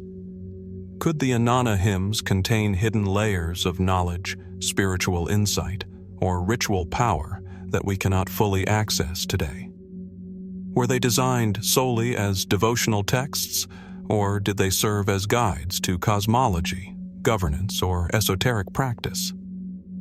And if some meanings remain veiled, what does that reveal about the priorities, sophistication, and spiritual imagination of one of history's earliest literate civilizations? Enheduanna's legacy reminds us that Sumerian mysteries are not confined to architecture, artifacts, or written law. They extend into language, sound, and human expression. Each hymn, each symbolic phrase, is an invitation to listen, to interpret, and to recognize that even words meticulously crafted millennia ago can still carry the power to inspire awe, reflection, and unanswerable questions. From the intimate recitations of Enheduanna's hymns, where devotion, ritual, and literary artistry converge, we now turn our attention to a different yet equally compelling form of Sumerian expression: the Warka cone mosaic. Unlike the written hymns, this artifact communicates visually through intricate patterns, symbolic imagery, and carefully chosen materials. It is small, yet striking, a testament to the Sumerians' ability to encode meaning in form, color, and geometry, inviting the observer into a world both tangible and enigmatic. Excavated at the site of Uruk, known in antiquity as the heart of early urban civilization, the Warka cone mosaic consists of a series of cones and cylindrical elements inlaid with colored stones and shells, arranged to create a detailed, abstracted image across the surface of a brick. Each cone was meticulously placed, its base and tip forming points of alignment, contributing to a larger visual narrative that has baffled scholars since its discovery. At first glance, one sees repetitive patterns, floral motifs, and what appear to be symbolic registers of animals, plants, and possibly deities. Yet, beneath the apparent decoration lies an intricate system of meaning, a puzzle that resists simple explanation. The mosaic dates to roughly 3100 BCE, placing it in the Uruk period, a time of profound innovation in architecture, writing, and ceremonial practice. Its function is not immediately obvious. Some scholars propose it was part of a temple structure, an offering to a deity, or a component of ritual decoration. Others suggest it may have been a ceremonial marker, designed to convey cosmological or theological concepts through visual language. Its location in Uruk, a city of monumental temples and sacred precincts, supports the notion that it held ritual or symbolic significance beyond mere ornamentation. One of the most intriguing aspects of the Warka cone mosaic is its abstracted representation. Unlike the figurative art found in later Sumerian artifacts, this mosaic prioritizes pattern, repetition, and alignment over direct narrative depiction. Could the arrangement of cones and inlays have corresponded to celestial phenomena, agricultural cycles, or sacred mathematics? Was it intended as a mnemonic device for priests or a symbolic map of the divine order? The possibilities are numerous, yet none can be confirmed with certainty, leaving the artifact shrouded in mystery. The materials themselves add to the enigma. Lapis lazuli, shells, and red limestone were imported from distant regions, emphasizing the value and importance of the mosaic. Why invest such resources into what appears, on the surface, to be a decorative pattern? Were these materials chosen for their symbolic resonance, their rarity, or perhaps their perceived power to connect the earthly and the divine? The mosaic's visual impact suggests intentionality. Its creators sought to evoke awe, contemplation, or perhaps even ritualized interaction. Some researchers speculate that the mosaic may have been a form of coded communication.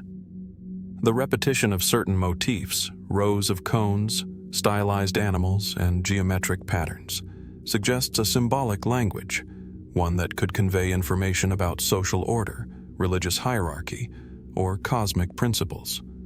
Could these arrangements have been readable only by those trained in temple or ritual knowledge, a secret language preserved in stone and color? And if so, what truths did it contain? Guidelines for ritual, instructions for the priesthood, or perhaps allegorical lessons about the natural and divine world? Fringe interpretations further deepen the puzzle. Some suggest the Mosaic encodes astronomical observations, mapping stars or celestial alignments in a manner consistent with the sophisticated sky-watching evidenced in the MUL.APIN texts. Others propose that it served as a ritual object, activated through movement, light, or ceremonial focus. Could the placement of each cone have influenced perception, creating effects that reinforced the sacredness of a temple space? Or did the mosaic serve as a symbolic representation of creation itself, an abstracted cosmology designed to communicate the structure of the universe in visual form? Mainstream scholarship, while cautious, recognizes the Warka cone mosaic as a remarkable synthesis of art, craft, and possible ritual function. Its abstracted patterns, choice of materials, and precise construction indicate more than aesthetic concern. They suggest intentionality, planning, and meaning. Yet the absence of accompanying inscriptions, the limited context of discovery, and the passage of millennia leave fundamental questions unanswered. We are left to study, measure, and interpret, aware that some layers of meaning may have been lost forever. Examining the mosaic today, one is struck by its paradoxical nature. Simultaneously simple and complex, decorative yet potentially profound, tangible yet elusive. It bridges the material and symbolic worlds, connecting with the broader Sumerian obsession with order, ritual, and divine human interaction. In many ways, it echoes the principles observed in the royal tombs, the inlaid standard of and the White Temple. Each element, cone, inlay, or pattern, was deliberate, a fragment of a larger vision that blends sacred, social, and cosmic dimensions. Could the Warka cone mosaic have functioned as a visual guide to ritual, a symbolic map of the cosmos, or a coded message to the initiated? Did it encode knowledge now lost, or was its purpose primarily aesthetic, designed to awe and inspire within the sacred precincts of Uruk? And if the patterns do conceal hidden meaning, what might they reveal about Sumerian understanding of the divine, the cosmos, and the interplay between human action and sacred law? Like many Sumerian artifacts, the mosaic invites reflection rather than definitive interpretation. It reminds us that this civilization excelled at encoding meaning in multiple dimensions: spatial, visual, material, and textual. Each creation, from monumental temples to intimate mosaics, was a medium through which the Sumerians sought to connect with forces beyond ordinary perception. The Warka cone mosaic, in its precision, abstraction, and enduring mystery, exemplifies this tradition. A small but profound artifact that continues to challenge our understanding, urging us to consider what knowledge, artistry, and devotion may remain hidden within its carefully arranged cones. From the solemn grandeur of the Temple of Inanna, a site that embodies devotion, architectural mastery, and layers of sacred mystery, we now descend into one of the most haunting and perplexing archaeological discoveries of ancient Sumer, the Great Death Pit of Unearthed in the 1920s by Sir Leonard Woolley during his excavations of the Royal Cemetery, this mass burial defies simple explanation, leaving scholars and observers alike grappling with questions of ritual, power, and human sacrifice. To stand before its remains is to confront a tableau of death arranged with a precision and purpose that continues to baffle modern understanding. The Great Death Pit is not merely a grave, it is a deliberately orchestrated assemblage of human and animal remains. In the deepest chamber of the Royal Cemetery, over 70 individuals lie side by side, their bodies arranged in carefully considered positions, often accompanied by servants, attendants, and animals, dogs, donkeys, and even the occasional cattle. The victims appear to have been executed simultaneously, their bodies positioned as though part of a larger ceremonial statement. Such an arrangement suggests not chaos, but intent, a ritual act of monumental significance, the meaning of which remains obscure. Mainstream interpretations generally describe the pit as evidence of human sacrifice, a practice tied to royal funerary rites. Some suggest that the deaths were intended to accompany a king into the afterlife, providing servants, attendants, and loyal animals to serve him in the next world. Yet even within this framework, many mysteries remain. Why such a large number of individuals? Why the combination of men, women, children, and animals in the same context? And what do the meticulous arrangements tell us about Sumerian beliefs regarding death, power, and the afterlife? The craftsmanship of the interment itself is remarkable. Each body was placed with care, in some cases aligned according to a specific orientation or pattern.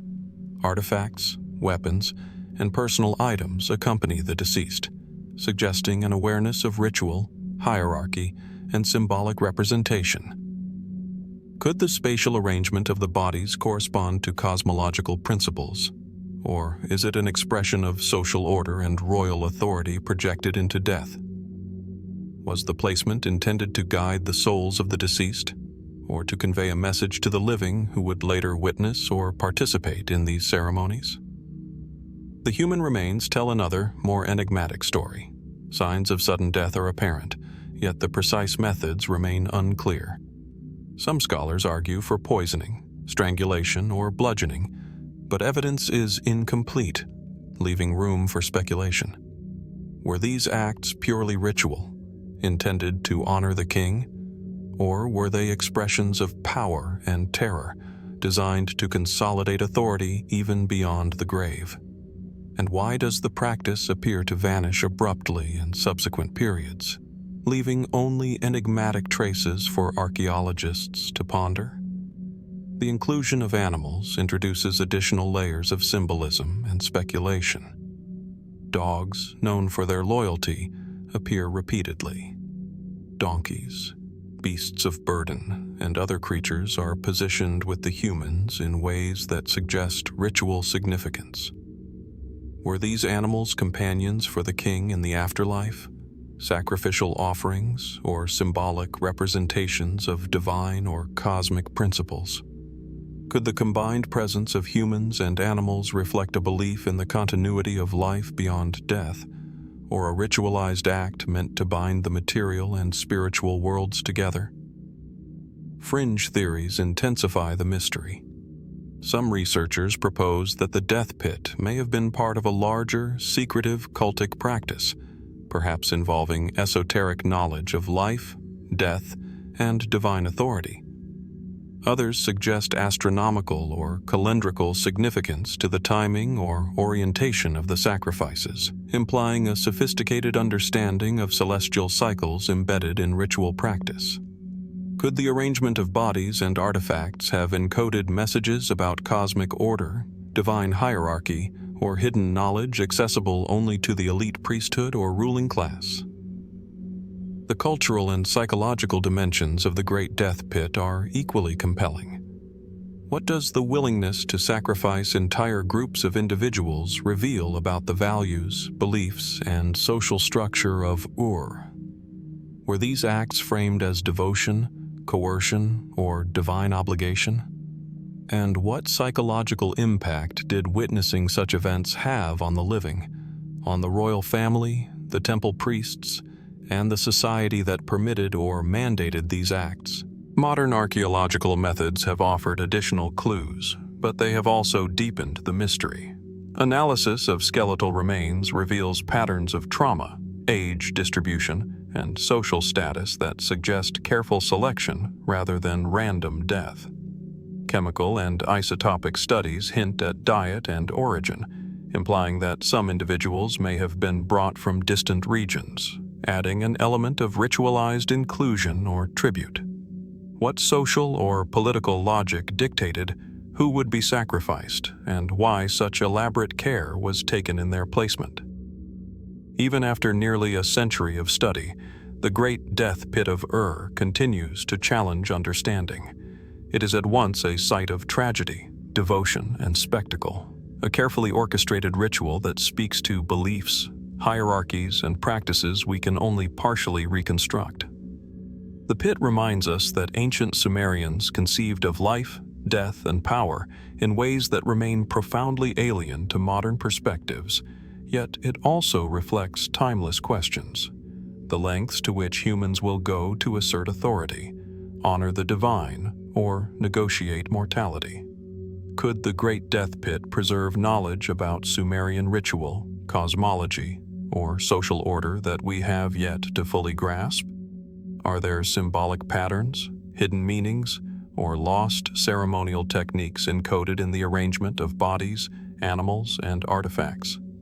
And beyond what we can observe, what mysteries about human behavior, belief, and the interplay of life and death remain buried, waiting for those patient enough to study them with both care and imagination? The Great Death Pit of stands as a stark testament to the complexity, ambition, and mystery of Sumerian civilization. It challenges us to confront not only the past, but the deeper enigmas of human ritual, mortality, and the ways in which societies attempt to bridge the material and the spiritual. As we gaze upon the pit's somber remains, we are left with questions that endure as powerfully today as they did nearly 5 millennia ago, inviting us to explore, reflect, and wonder at the secrets still hidden within the sands of ancient From the silent testimony of the Great Death Pit, where human sacrifice and ritual devotion converge in a haunting tableau, we shift our gaze outward, beyond the intimate precincts of Ur's royal cemetery, to the sprawling urban landscape of ancient Uruk. Here, on the flat plains of Mesopotamia, rise the city walls, monumental, enigmatic, and enduring, stretching for kilometers as if attempting to hold back not only invaders, but the very chaos of the world itself. To stand before these colossal mud-brick fortifications is to sense both the ambition and the mystery of a civilization that laid the foundations for urban life, governance, and monumental construction, yet left questions that continue to confound modern inquiry. The walls of Uruk are immense. Estimates suggest they may have originally reached heights of more than 10 meters and widths capable of supporting towers, walkways, and even defensive parapets. Their construction, using mud brick reinforced with reed mats and bitumen in some sections, reflects not only technical ingenuity, but also an understanding of materials and forces that seems astonishing for a society so ancient. Archaeologists have noted the careful alignment of gates, bastions, and corners, as well as subtle variations in brick size and composition, suggesting a level of planning and architectural foresight that raises questions about the knowledge and labor organization of the builders. Traditionally, scholars interpret these walls as defensive fortifications, protecting Uruk's inhabitants from rival city-states or nomadic incursions. And yet, the scale of construction seems disproportionate even for a city of Uruk's estimated population at its peak. Why would a city invest such enormous resources and labor into walls that may have been nearly impossible to fully man, patrol, or maintain? Were they truly intended to repel armies, or did they serve other, perhaps symbolic, purposes? Markers of civic pride, spiritual boundaries, or tangible expressions of authority? Archaeological evidence hints at both practical and ceremonial functions. Gateways, often lavishly adorned with reliefs, inscriptions, and decorative brickwork, seem designed not just for transit but for spectacle. Did these entrances serve to impress visitors, asserting Uruk's dominance over its citizens and neighbors alike?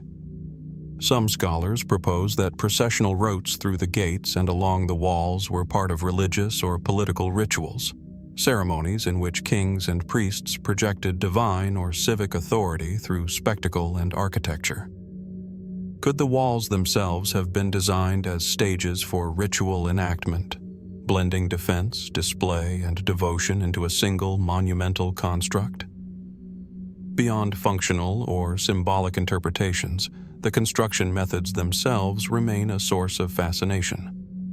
Mud brick, though locally abundant, is heavy and fragile when unreinforced, yet the walls of Uruk have endured for millennia, bearing the weight of towers, terraces, and successive renovations. Some researchers suggest that the builders employed techniques that involved precise drying, layering, and alignment, almost a form of prehistoric engineering knowledge passed orally or encoded in tradition. Were these methods purely empirical, honed over generations of trial and error, or did they involve principles we have yet to fully comprehend? And if so, what does this say about the transmission of technical knowledge in ancient Sumer? The arrangement and orientation of the walls invite further questions. Certain sections follow the contours of natural terrain, while others appear deliberately aligned to cardinal points or celestial markers. Could these alignments indicate a functional or ritual purpose related to astronomy, calendrical observation, or cosmological symbolism? Was the city's outer shell itself a map of sacred geography, encoding knowledge of stars, seasons, or divine order into the very foundations of civic life? The possibility that the walls served simultaneously as protection, ceremony, and cosmic symbol illustrates the multidimensional nature of Sumerian architecture, a combination of utility, devotion, and encoded knowledge that challenges modern assumptions about ancient societies. Fringe theories deepen the intrigue. Some suggest that the walls were designed not only to contain and protect, but to channel energies, ritual movement, or population behavior in ways lost to history. Could the placement of gates, towers, and corridors have influenced trade, military readiness, or even religious processions according to hidden principles?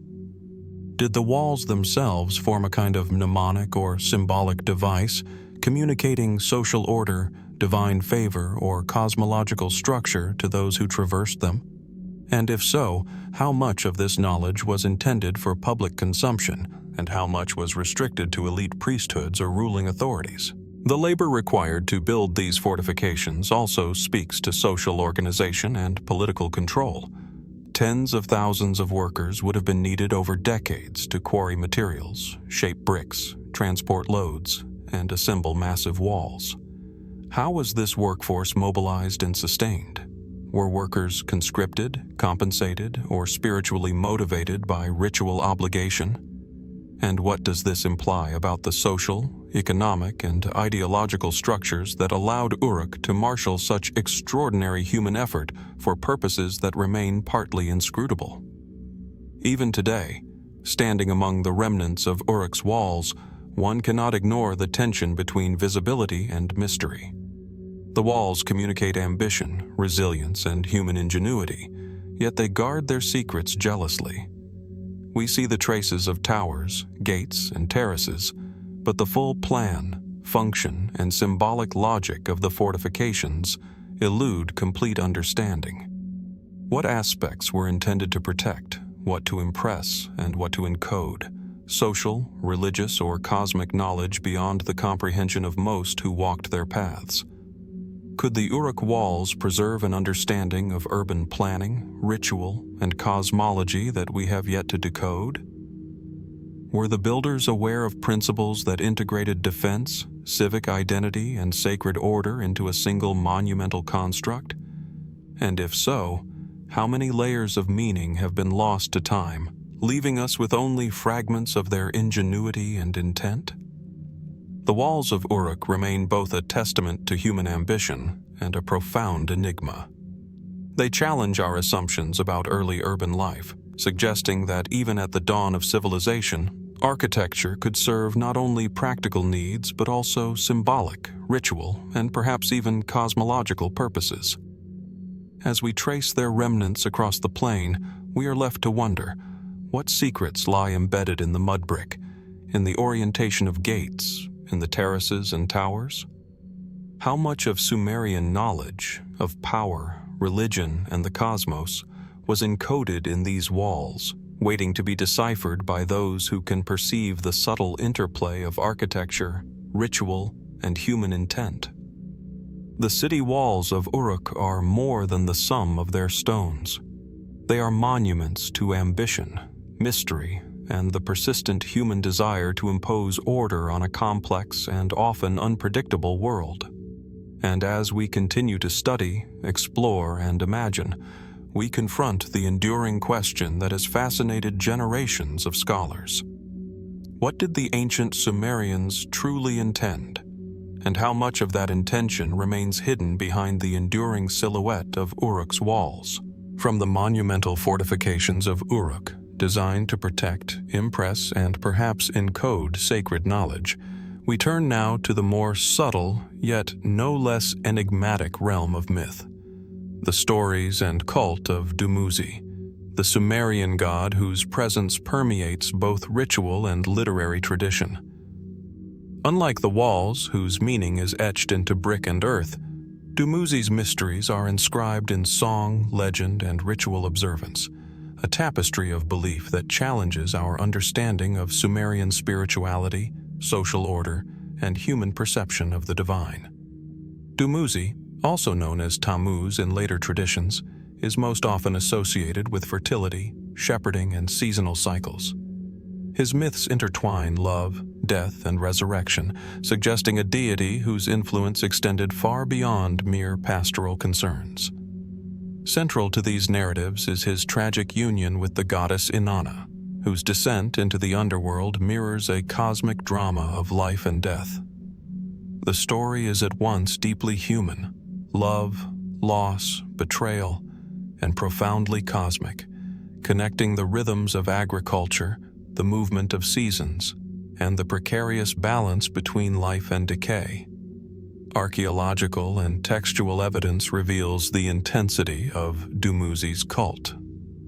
Temple inscriptions, votive offerings, and festival records suggest that his death and periodic descent to the underworld were commemorated with elaborate rituals, sometimes involving symbolic lamentation, procession, or even temporary fasting and mourning by devotees. Yet despite the wealth of textual fragments, the precise nature, timing, and intent of these ceremonies remain largely speculative. Did these rituals serve primarily as agricultural rites, ensuring the fertility of crops and herds? Or were they designed to reenact cosmological principles, teaching participants about life, death, and the cycles of the universe through immersive performance? Mainstream interpretations often present Dumuzi as a seasonal deity whose myth allegorizes the dying and regenerating natural world. Yet the details of the stories complicate this reading. Some texts describe Dumuzi as a figure of divine justice, punished for sins unknown or inscrutable, while others depict him as a victim of cosmic forces beyond human comprehension. His repeated death and return suggest a nuanced understanding of mortality, perhaps reflecting beliefs in cyclical time, spiritual transformation, or the liminal boundary between the mortal and divine. How did these narratives shape Sumerian concepts of life, power, and the afterlife, and how much remains encoded in symbolism we have yet to fully decode?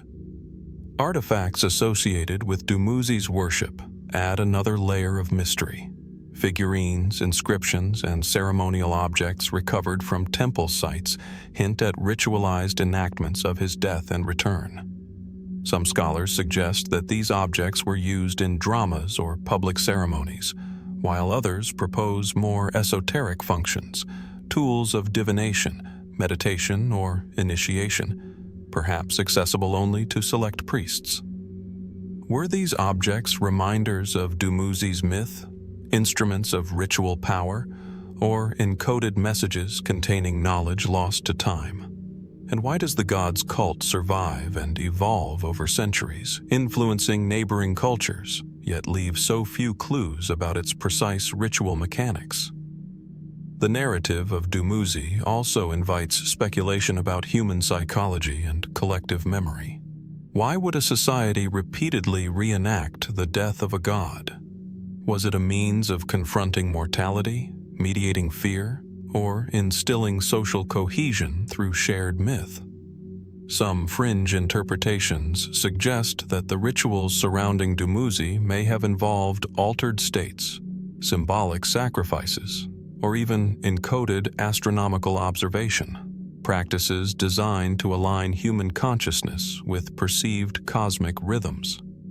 Could these myths and rituals have functioned as a form of proto-science, combining spirituality, observation, and social order into a coherent, if cryptic, system? Another enduring question concerns the relationship between Dumuzi and Inanna. Their story is one of love, power, and the interplay of life and death. Inanna's descent into the underworld to confront mortality and chaos leaves Dumuzi to die in her stead, creating a divine interdependency whose significance is debated. Was this a reflection of gendered social roles, an allegory for seasonal cycles, or a complex moral and theological system? And why does Dumuzi, the ostensibly subordinate figure in these narratives, emerge as a central object of ritual devotion, commanding both attention and reverence across generations? Textual fragments also suggest a duality in Dumuzi's nature. He is both victim and agent, mortal and divine, shepherd and king. His death is mourned publicly, yet celebrated privately in secretive ritual enactments. The tension between public spectacle and private ritual raises questions about the knowledge and intent of the Sumerian priesthood. How much of Dumuzi's story was openly accessible to ordinary citizens, and how much was preserved as guarded wisdom within temple walls? Could these rituals have functioned as encoded lessons in governance, ethics, or cosmology, their meaning comprehensible only to those trained in the esoteric arts? Even the seasonal aspect of his myth remains elusive. While Dumuzi is often associated with fertility cycles, textual and archaeological evidence hints at deeper layers of meaning: astronomical, agricultural, and perhaps metaphysical. Could his periodic death and resurrection have been timed to lunar or solar cycles, agricultural rhythms, or celestial events now obscured by millennia? And if so, how sophisticated was Sumerian observation of the heavens, and to what extent was myth a vehicle for transmitting that knowledge across generations? Ultimately, the puzzle of Dumuzi lies in the tension between clarity and ambiguity. The god's myth, rituals, and artifacts suggest a society deeply attuned to cycles of life, death, and cosmic order. Yet the details resist complete comprehension. His story is both intimate and universal, human and divine, historical and symbolic. As we examine the fragments left behind, texts, votive objects, ritual sites, we are left to wonder what aspects of his significance have been irretrievably lost, and which layers of meaning remain encoded, waiting to be deciphered by those willing to explore the intersections of myth, ritual, and human understanding. Could Dumuzi's death and resurrection reflect a knowledge of life, time, and the cosmos that transcends our modern frameworks? Did the Sumerians encode principles of continuity, renewal, and divine interconnection in ways that we are only beginning to glimpse? And above all, how much of this knowledge was intentionally hidden, preserved within ritual and myth to guide future generations, while remaining enigmatic to the casual observer? The mysteries of Dumuzi continue to invite reflection, speculation, and awe. His story reminds us that the ancient world, like the monumental walls and sacred precincts we have explored, is filled with layers of meaning that resist simple interpretation. Each text, ritual, and artifact offers a glimpse into a civilization's understanding of life, death, and the divine. A civilization whose insights continue to challenge, intrigue, and inspire those who seek to uncover the truths buried within its myths. From the mythic world of gods and rituals, where life, death, and cosmic order are entwined in the stories of Dumuzi, we now turn to a more tangible yet equally mysterious testament to Sumerian ingenuity: the surgical tools preserved in temple archives, tombs, and scattered archaeological deposits. These implements, crafted with surprising precision from bronze, obsidian, and copper alloys, hint at a medical knowledge that seems far ahead of its time, a knowledge that appears both practical and ritualized, bridging the worlds of healing, religion, and science in ways that continue to intrigue modern scholars. In museum collections today, one can observe the sleek lines of Sumerian scalpels, probes, forceps, and bone saws. Some bear meticulous grooves, shaped for delicate handling. Others show careful sharpening, as though intended for procedures requiring accuracy beyond casual expectation. The discovery of these tools in contexts associated with both temples and burials suggests that Sumerian medicine was closely intertwined with spiritual practice. Were these instruments merely symbolic, intended to accompany ritual practitioners, or were they functional, used in complex procedures that we are only beginning to comprehend? Mainstream scholarship generally portrays Sumerian medicine as a combination of herbal remedies, spiritual incantations, and limited surgical intervention. Clay tablets describe procedures for setting fractures, removing foreign objects, or treating wounds with poultices and oils. Yet the sophistication of the surviving tools raises questions. Could the Sumerians have performed procedures resembling early forms of surgery, with techniques that required knowledge of anatomy, sterility, and precision? And if so, how was such knowledge transmitted in a society without the written anatomical manuals familiar to later civilizations?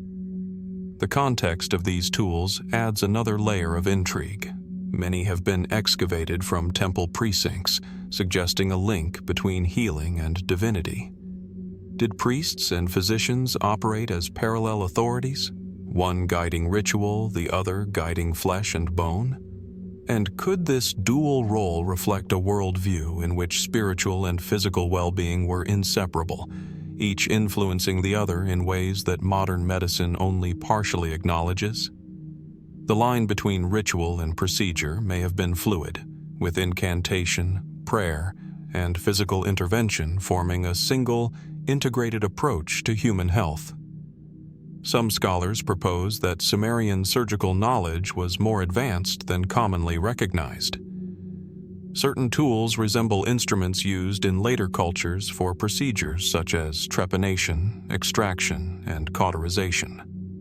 Signs of precise incisions and careful post-operative care appear in skeletal remains from the same period, suggesting not only technical skill, but also an empirical understanding of human anatomy and the body's capacity to recover.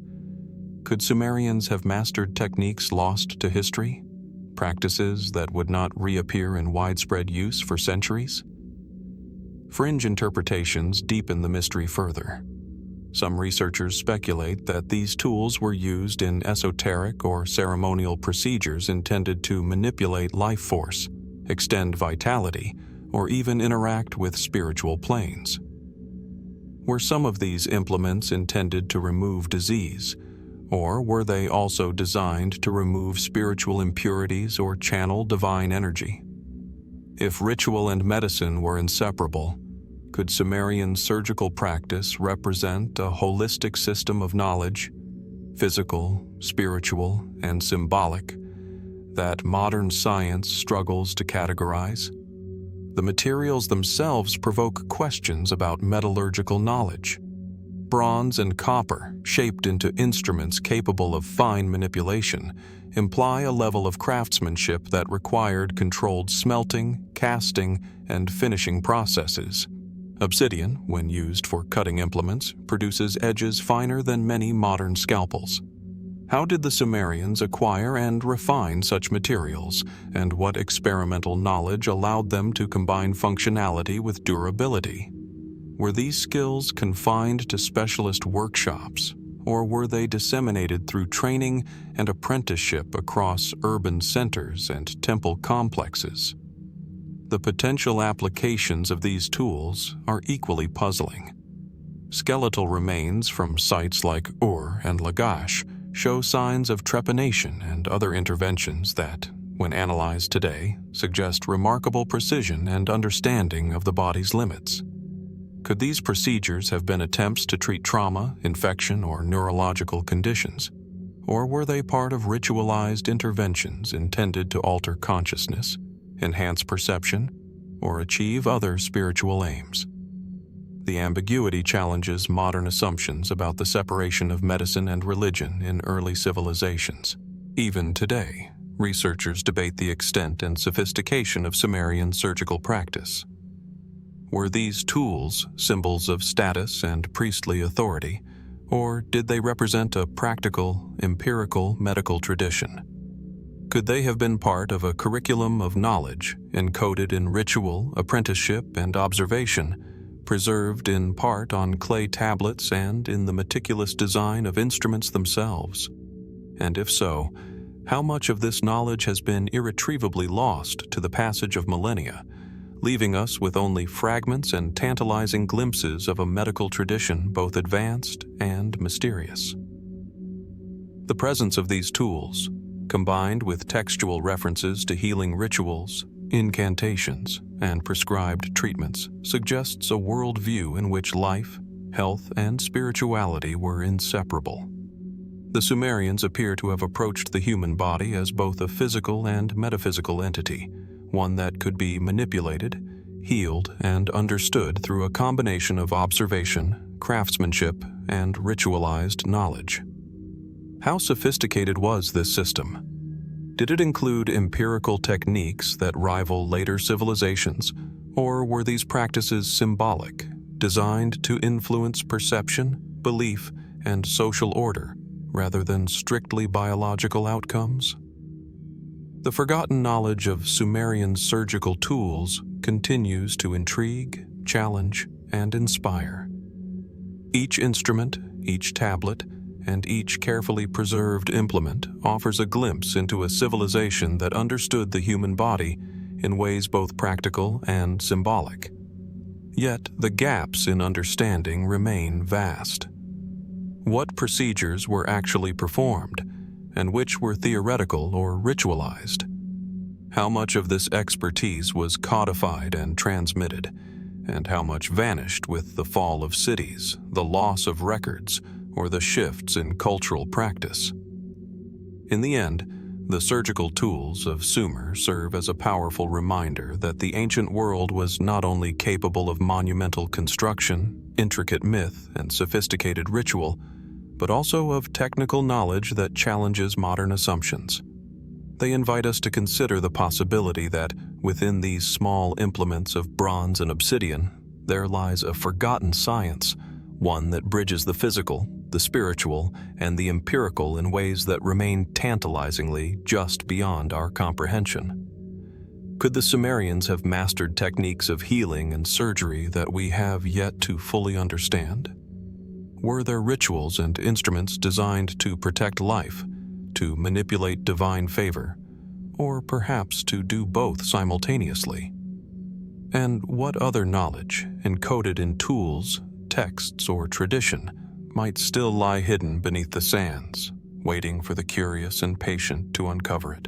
From the meticulous precision of Sumerian surgical instruments, crafted to manipulate flesh with skill and perhaps spiritual intent, we shift now to a monumental achievement in stone, the Naram-Sin victory stele. Unlike the intimate implements of healing, this stele towers as a public proclamation, a frozen narrative of conquest and divine power, carved in limestone and preserved across millennia. Its surface, alive with relief figures ascending diagonally toward a crowned and larger-than-life king, confronts us with both artistry and enigma, a visual story that communicates triumph, ritual, and authority in ways that continue to perplex modern scholars. Discovered in the ancient city of Sippar, but likely originating from the heartland of Akkadian power, the stele measures over 2 meters in height, its surface densely populated with warriors, captives, and symbols of cosmic significance. At first glance, it appears straightforward. Naram-Sin, grandson of Sargon, marches victorious over his enemies, his elevated stance emphasizing dominance and authority. Yet the more closely one examines the stele, the more complex the narrative becomes. Why is the king depicted not only larger than his subjects, but positioned on a diagonal slope ascending the mountain, a place traditionally associated with divinity rather than mere battlefield success? Mainstream scholarship interprets the stele as both political propaganda and religious symbolism, a visual assertion that Naram-Sin was favored by the gods, chosen to lead, and invested with semi-divine status. The horned crown, unusual for a living ruler, reinforces this interpretation, suggesting apotheosis or a symbolic alignment with celestial authority. But the specifics remain puzzling. How did the Akkadians conceptualize the intersection of human and divine power? Was the diagonal composition merely an artistic convention, or did it encode a sophisticated cosmology linking victory, morality, and the cosmic order in a single visual statement? The depiction of conquered peoples adds further layers of mystery.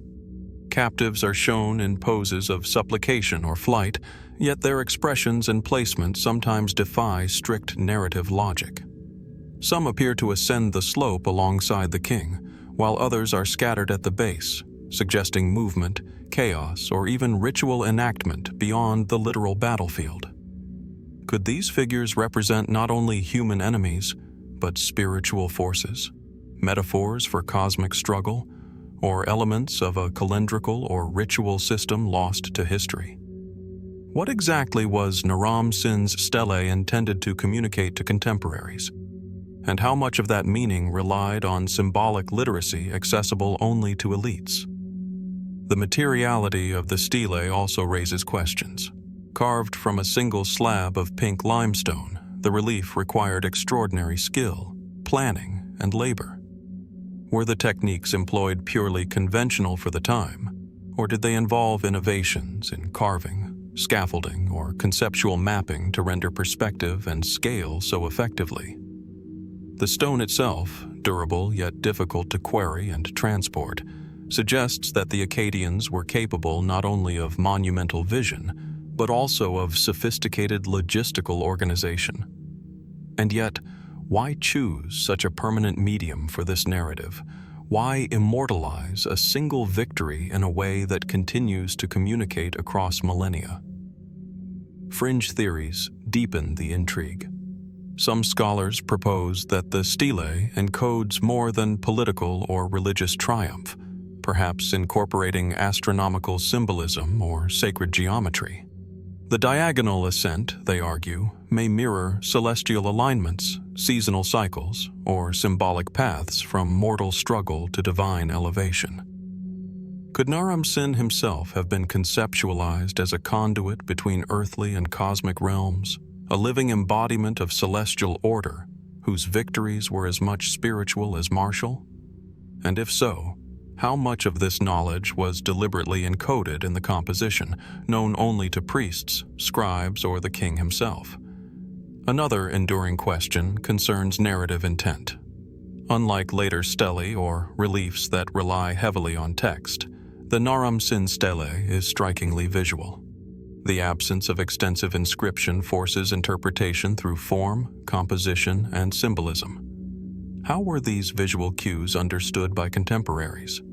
Did the stele function as a didactic tool, instructing viewers in hierarchy, obedience, or the nature of divine favor? Or did it operate more as a ceremonial artifact, meant to inspire awe, ritual reflection, or even fear, its subtleties comprehensible only in the context of performance or proximity to sacred spaces? The stele's mountain setting, though symbolic in the relief, may also hint at ritual significance. In Mesopotamian thought, mountains were often associated with gods, liminality, and transcendence. By placing Naram-Sin atop a mountain in relief, the artists may have intended more than a simple narrative of conquest. They may have encoded an esoteric theology, linking earthly power to divine mandate and cosmic order.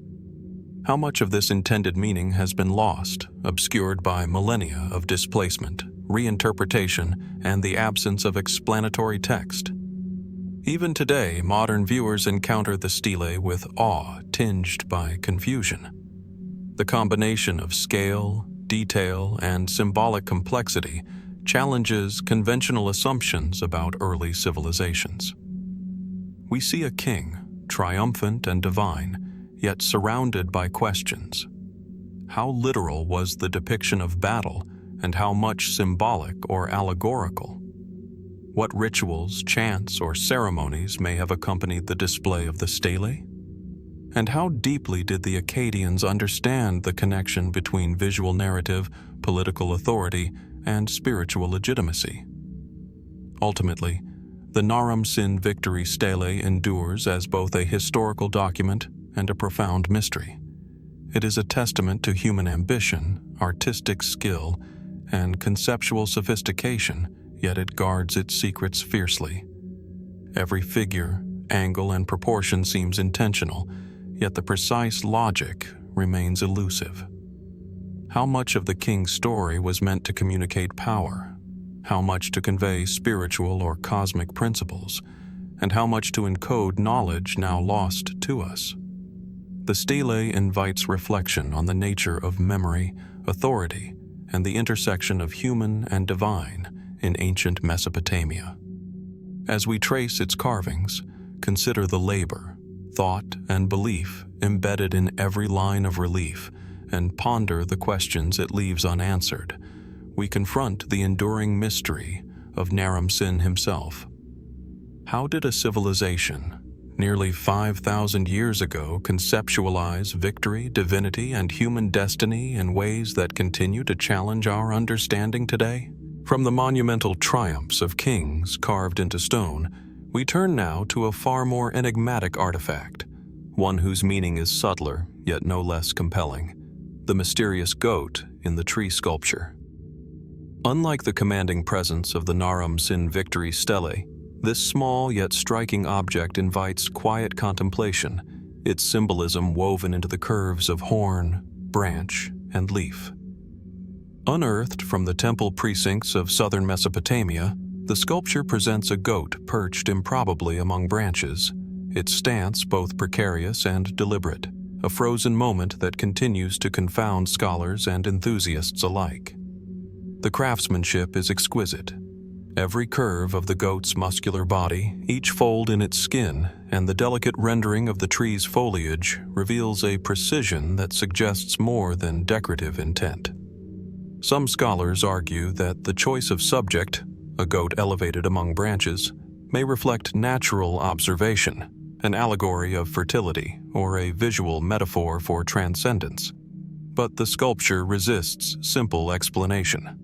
Goats, ubiquitous in Sumerian life, appear in agricultural and pastoral contexts, yet here they are removed from the familiar earthbound realm, suspended in a tree, as if hinting at hidden knowledge or ritual significance.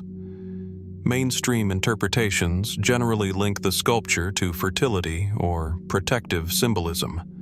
In many ancient cultures, goats were associated with vitality, reproduction, and agricultural prosperity.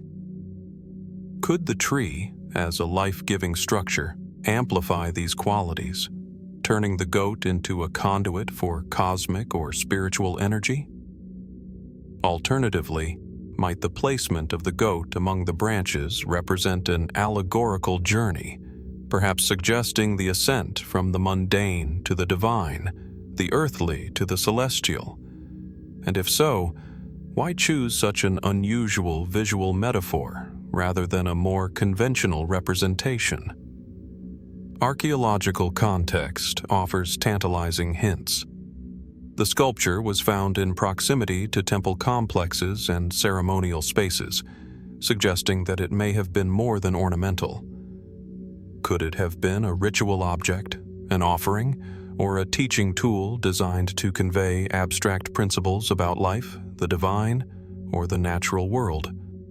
Some scholars speculate that it may have played a role in seasonal ceremonies, echoing patterns of fertility, growth, or renewal, though the precise mechanics remain obscure.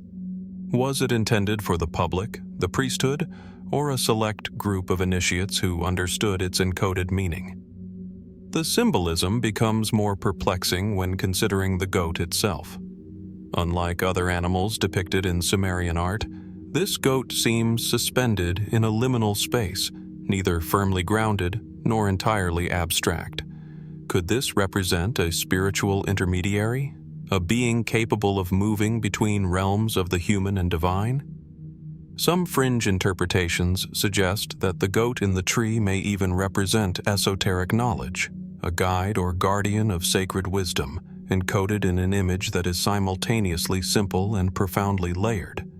And if so, what truths were the Sumerians attempting to preserve through such imagery, hidden in plain sight? The technical skill of the artisans further deepens the intrigue. To render the goat balanced upon branches without toppling or breaking the composition required an understanding of proportion, weight distribution, and aesthetic tension. Could this imply a deliberate symbolic intention? A fusion of artistry and meaning designed to communicate subtle lessons or ritual truths? Was the precarious balance a metaphor for human existence, spiritual ascent, or the fragile interplay between natural and divine forces? Some scholars have noted potential astronomical or cosmological interpretations.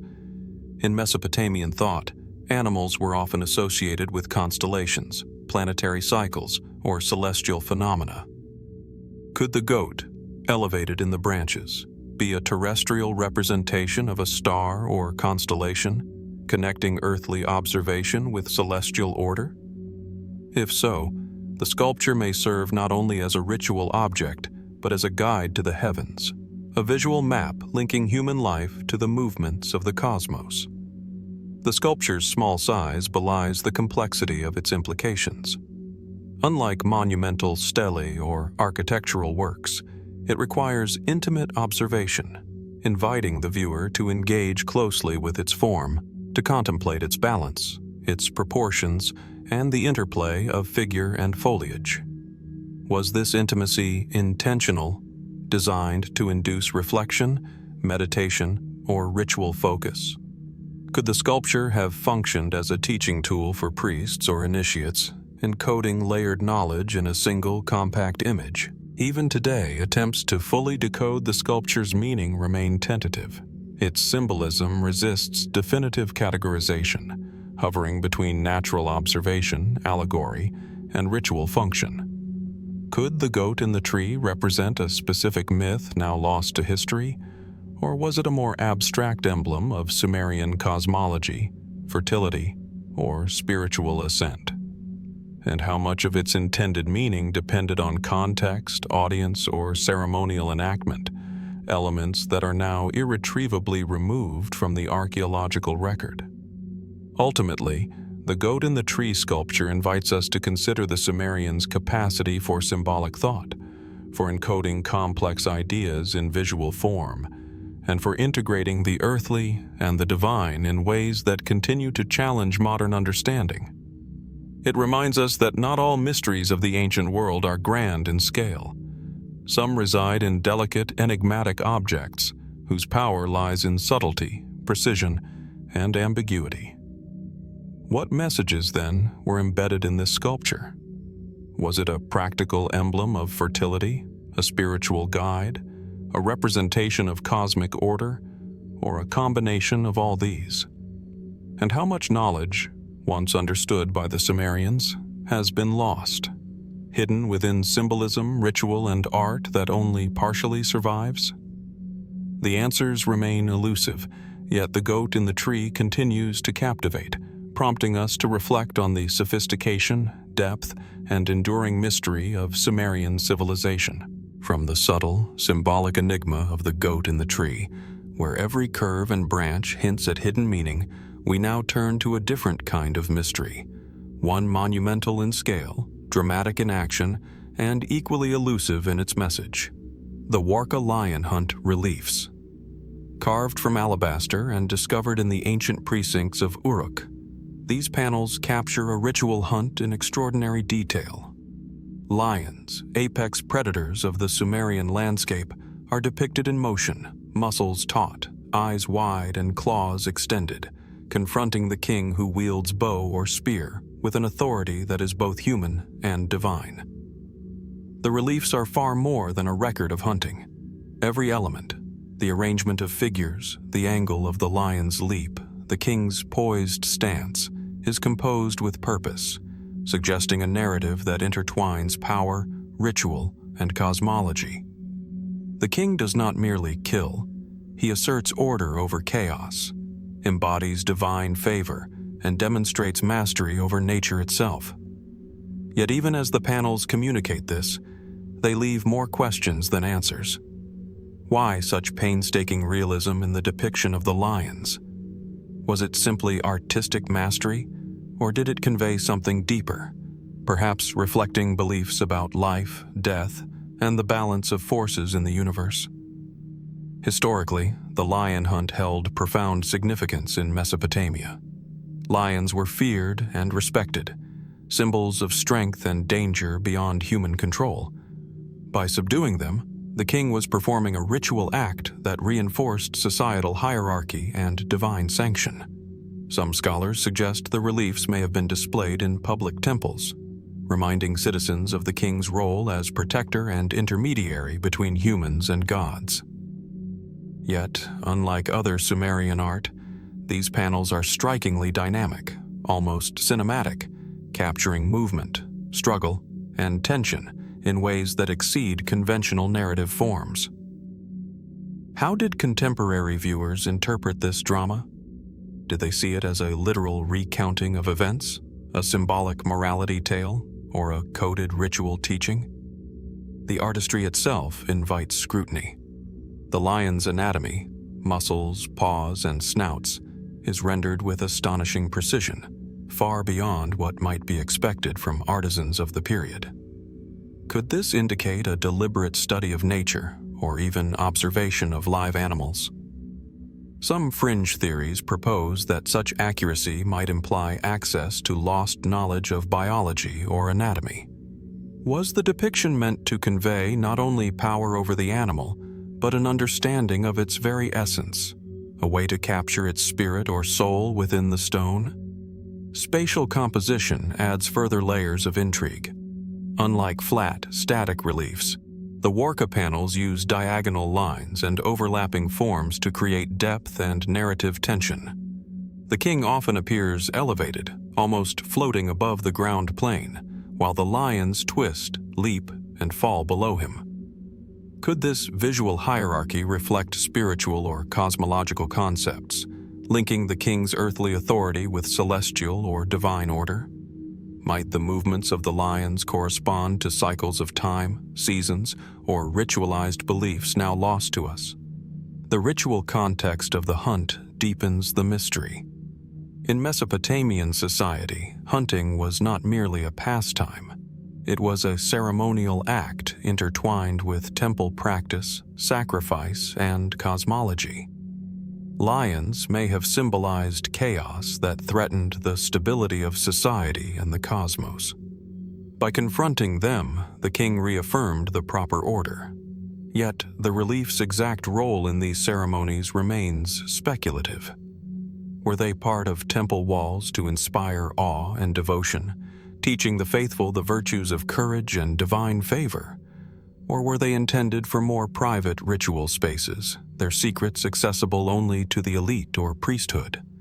Some interpretations delve into more symbolic realms.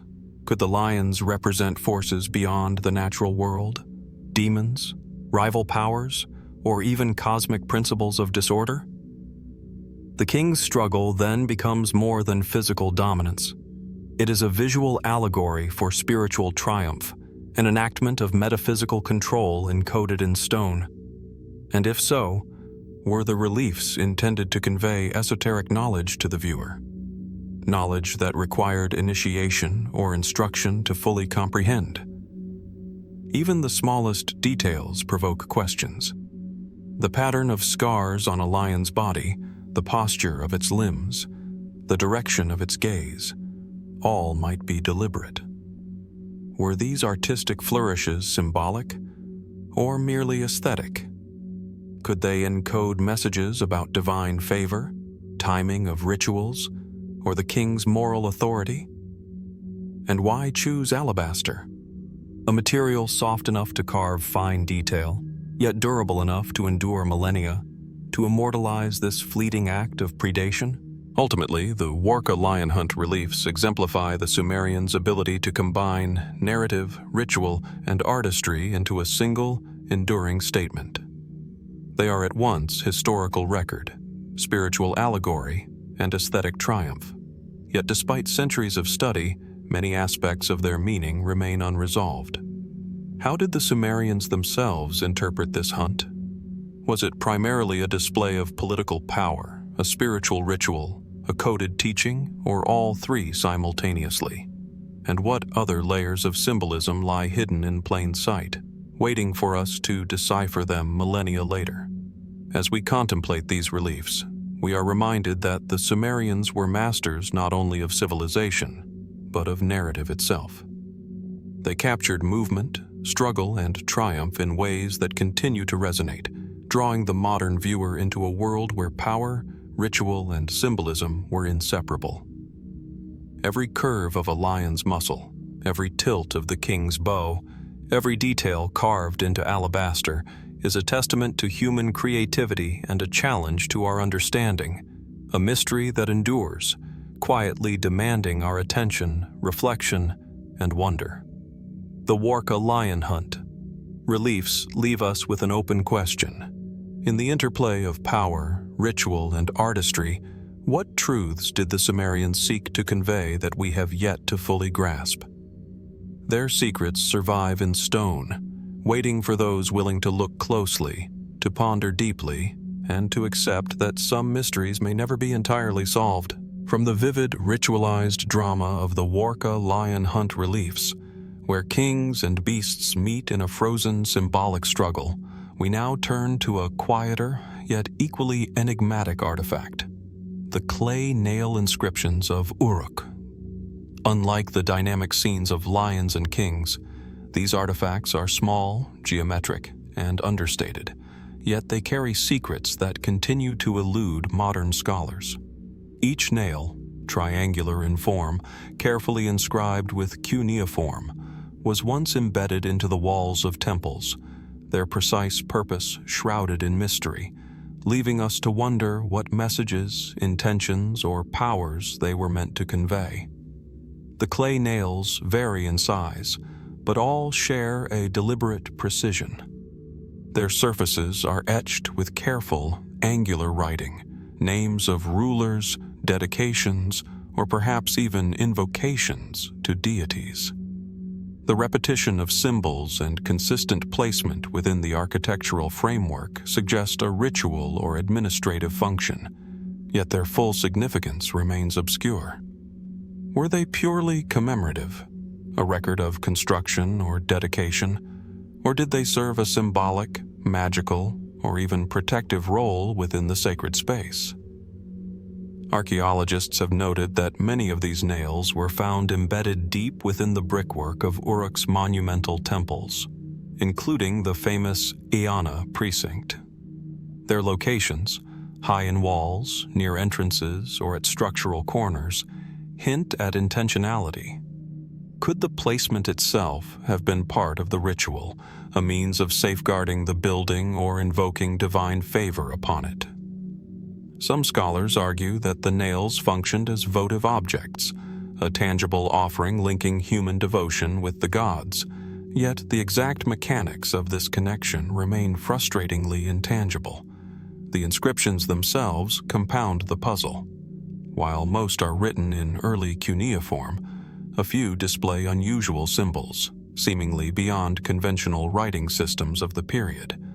Could these anomalies represent coded messages, secret knowledge, or symbolic shorthand understood only by priests or architects? And if so, what knowledge was deemed too sacred to record openly, yet important enough to embed permanently in the temple's walls. Some fringe theories speculate that the symbols may encode astrological, cosmological, or ritual knowledge, a hidden layer of meaning that hints at a Sumerian worldview we can scarcely reconstruct. Another mystery lies in the artistic and geometric precision of the nails themselves. Triangular or wedge-shaped, their forms mirror the angularity of cuneiform script, yet some suggest their shape may carry additional symbolism. Were they meant to emulate the sacred mountain, a common motif in Mesopotamian cosmology, or perhaps to represent stability and permanence? And if the physical shape conveys meaning, how might it interact with the inscriptions? Could form and script together constitute a message whose full impact is lost to time? Contextual analysis deepens the intrigue. Clay nails often bear the names of kings or high-ranking officials, recording acts of devotion or monumental construction. At first glance, they appear as administrative or commemorative markers, yet their placement and craftsmanship suggest a more ceremonial role. Were these nails merely bureaucratic artifacts, or did they participate in rituals that connected the temporal authority of kings with the enduring power of the gods? Were they, in essence, conduits for divine blessing, embedded in brick and mortar to infuse the temple with sacred potency? The repetitive, almost hypnotic patterns of writing evoke another question. Did the act of inscription itself hold ritual significance? In cultures across time, the act of writing has often been considered a sacred act, one capable of manifesting divine will, sealing agreements, or even invoking supernatural forces. Could the Sumerians have believed that the very process of engraving these nails contributed to the temple's power, a mechanical yet mystical ritual of creation and protection? There are even indications that some nails were deliberately left unfinished, their inscriptions incomplete or symbols faint. Was this a matter of haste or a deliberate choice? Could the partial markings signify ongoing devotion, a process never fully complete, mirroring the human relationship with the divine? Or might these irregularities encode subtle meanings, messages accessible only to those initiated into the temple's secret knowledge? Modern study has revealed that these nails represent one of the earliest uses of permanent inscription within monumental architecture. They are predecessors to later foundation deposits, cornerstones, and dedicatory inscriptions found across Mesopotamia. Yet despite centuries of scholarship, no consensus exists on their exact role. Were they legal markers, magical safeguards, symbolic offerings, or some combination of all three? And crucially, what knowledge, now lost, guided their creation and placement? Ultimately, the Uruk clay nails stand as silent witnesses to a civilization that sought to bridge the temporal and the eternal, the human and the divine, through subtle, enduring objects. They invite us to consider the Sumerians' understanding of permanence, devotion, and the ways in which knowledge, authority, and ritual could be encoded not just in words, but in objects, embedded within the very walls of their sacred architecture. What did the Sumerians hope to achieve through these enigmatic nails? Were they merely records of kings and builders, or did they serve a deeper ritual function, now lost to us? Were the inscriptions meant to communicate with the gods, protect the temple, or encode wisdom that only a select few could decipher? These questions linger, emphasizing the depth and complexity of Sumerian thought, and reminding us that even the smallest artifacts can harbor mysteries as profound as any monumental relief or sculpted scene. As we reflect on the Uruk clay nails, we are left with an enduring sense of awe. In their quiet, geometric form, in the precision of their inscriptions, and the care of their placement, they speak across millennia, inviting modern observers to ponder not only the capabilities of the Sumerians, but the elusive, hidden knowledge they may have intended to preserve. The answers remain elusive, yet the nails themselves continue to intrigue, prompting us to look closer, to think deeper, and to accept that some secrets of the ancient world may remain forever just out of reach. From the silent inscriptions of the Uruk clay nails embedded in walls to mark devotion, power, and perhaps even hidden knowledge, we now turn to a different set of Sumerian artifacts, objects both delicate and profound, whose very purpose whispers of mystery across millennia. The ritual libation vessels. Unlike the geometric precision of clay nails, these vessels are fluid in shape, adorned with symbolic motifs, and often crafted from precious materials such as alabaster, gold, or finely fired ceramics. Their forms range from simple cups to elaborate containers with intricate spouts and decorative reliefs, each one a silent participant in ceremonies now shrouded in obscurity. These vessels were more than mere containers. They were instruments of ritual action. Libation, the pouring of liquid offerings, was central to Sumerian religious life. Wine, water, oil, or milk would flow from these vessels onto altars, statues of deities, or sacred ground. In this act, humans bridged the temporal and divine, transforming a simple liquid into a conduit of power, devotion, and cosmic balance. Yet despite the apparent clarity of this function, scholars remain puzzled by the full range of their meaning. Were the vessels purely ceremonial, or did they also carry symbolic, astrological, or even magical significance, now lost to history? The decoration of the vessels itself invites scrutiny. Some display intricate geometric patterns, while others bear reliefs depicting animals, gods, or abstract symbols. Certain motifs recur across multiple finds: rosettes, waves, and stylized wings, each perhaps representing fertility, divine protection, or celestial order. Could these designs have served as more than decoration, encoding ritual instructions or esoteric knowledge accessible only to the priests who wielded them? And if so, what truths were considered essential to convey through shape, imagery, or flow? The precision of the vessel's design is particularly striking. Many feature narrow spouts or channels, carefully calibrated to control the flow of liquid. This suggests that the act of pouring itself was as important as the substance being offered. Could there have been a belief that the speed, angle, or rhythm of the libation affected its efficacy? Did the vessel, in essence, become an instrument of communication with unseen forces, a tool for channeling divine favor or invoking protection? The subtlety of these possibilities leaves room for speculation that stretches beyond the practical into the symbolic and mystical. Contextual evidence deepens the intrigue. Many vessels were discovered in temple precincts, often near altars or foundations. Their placement suggests intentionality. Each libation may have corresponded to a ritual cycle, seasonal festival, or act of consecration. Yet, curiously, some vessels appear in funerary contexts, accompanying the deceased or buried within sacred architecture. Were libations intended solely for the living gods, or did they serve as offerings to guide, protect, or honor the dead? And if multiple functions coexisted, what did the Sumerians understand about the fluid boundaries between life, death, and divine interaction? Certain vessels feature inscriptions, sometimes a ruler's name, sometimes a cryptic symbol.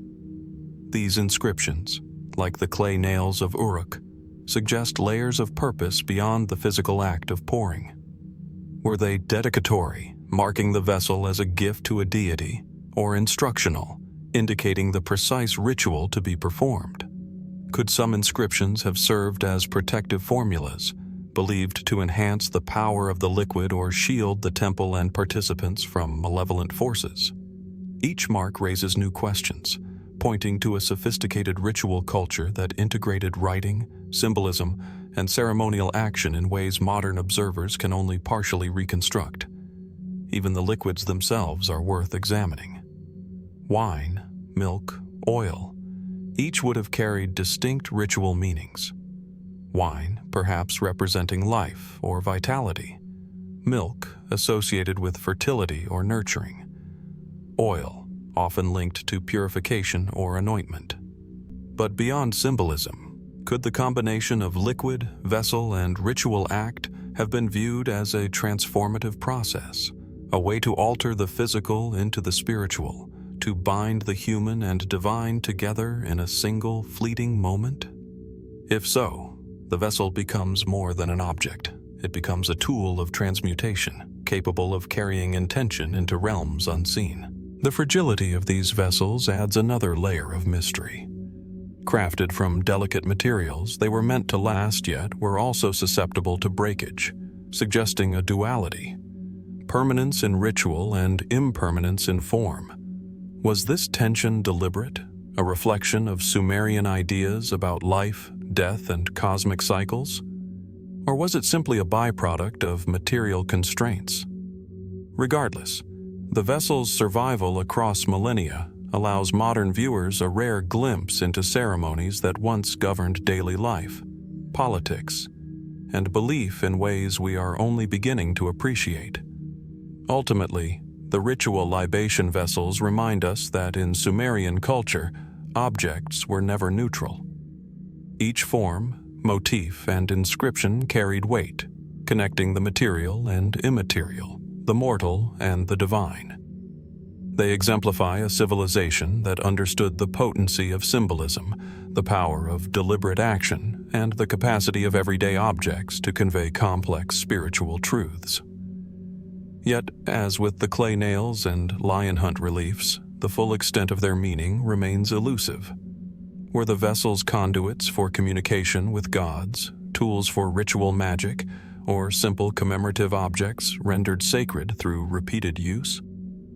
The evidence points in multiple directions, leaving us with questions that invite contemplation rather than closure.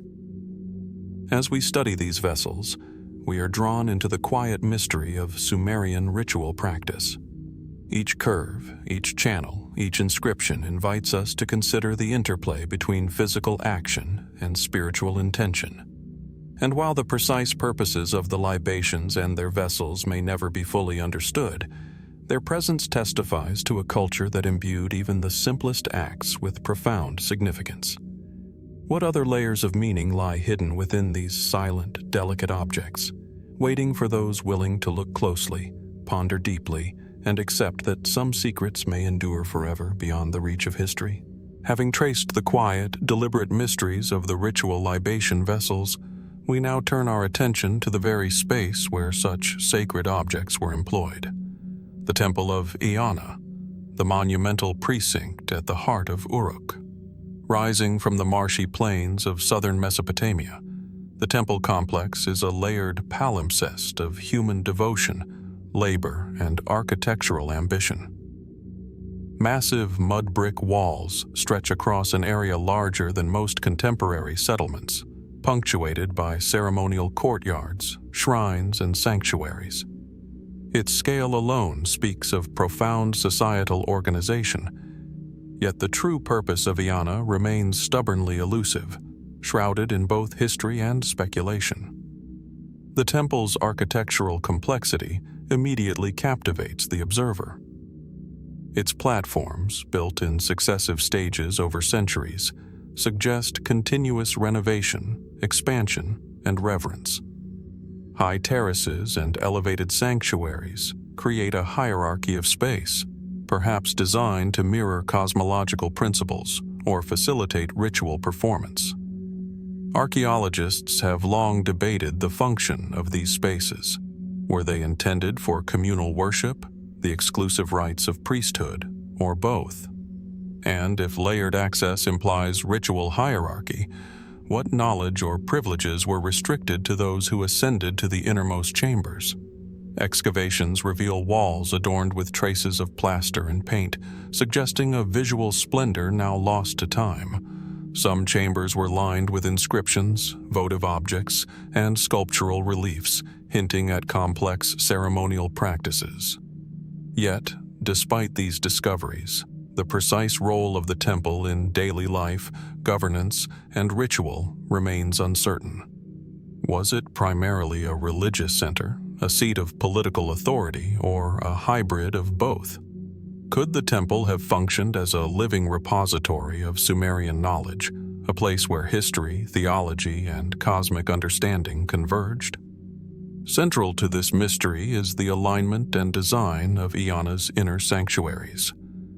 Some scholars note that certain corridors and platforms correspond roughly to celestial events: the solstice, lunar cycles, or the rising of particular stars. Could these alignments indicate that the temple was more than a house of worship?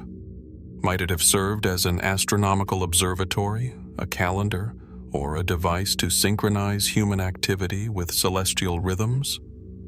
If so, the combination of architecture, ritual, and observation hints at a Sumerian sophistication that modern understanding only partially captures. Artifacts recovered from the site deepen the enigma. Alongside the libation vessels, clay tablets, seals, and sculptures suggest continuous ceremonial activity. Yet, many objects seem deliberately symbolic, with meanings that evade straightforward interpretation. Why, for instance, were some vessels and figurines interred within walls or foundations? Was this an act of consecration, protection, or something altogether more arcane? And how did these objects interact with the temple's spaces, altars, and courtyards to create a ritual environment whose logic we are only beginning to glimpse? The spatial organization of Inanna further complicates interpretation. Open courtyards lead into narrow corridors, then into sanctuaries that could accommodate only a small number of participants.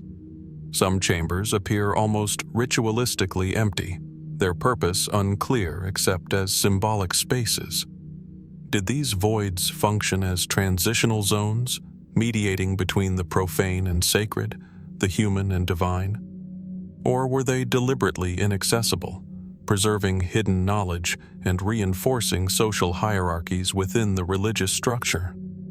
The answers remain tantalizingly out of reach, inviting speculation without certainty.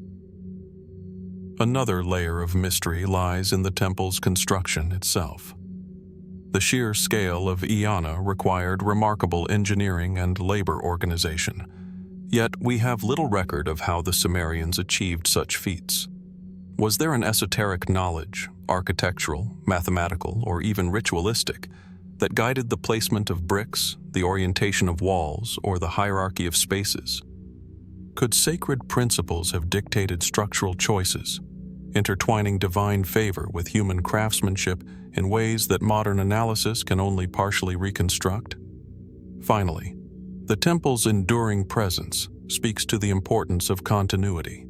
Generations of builders, priests, and worshippers contributed to its expansion, renovation, and preservation, suggesting that Inanna was not simply a static monument, but a living center of culture and spirituality.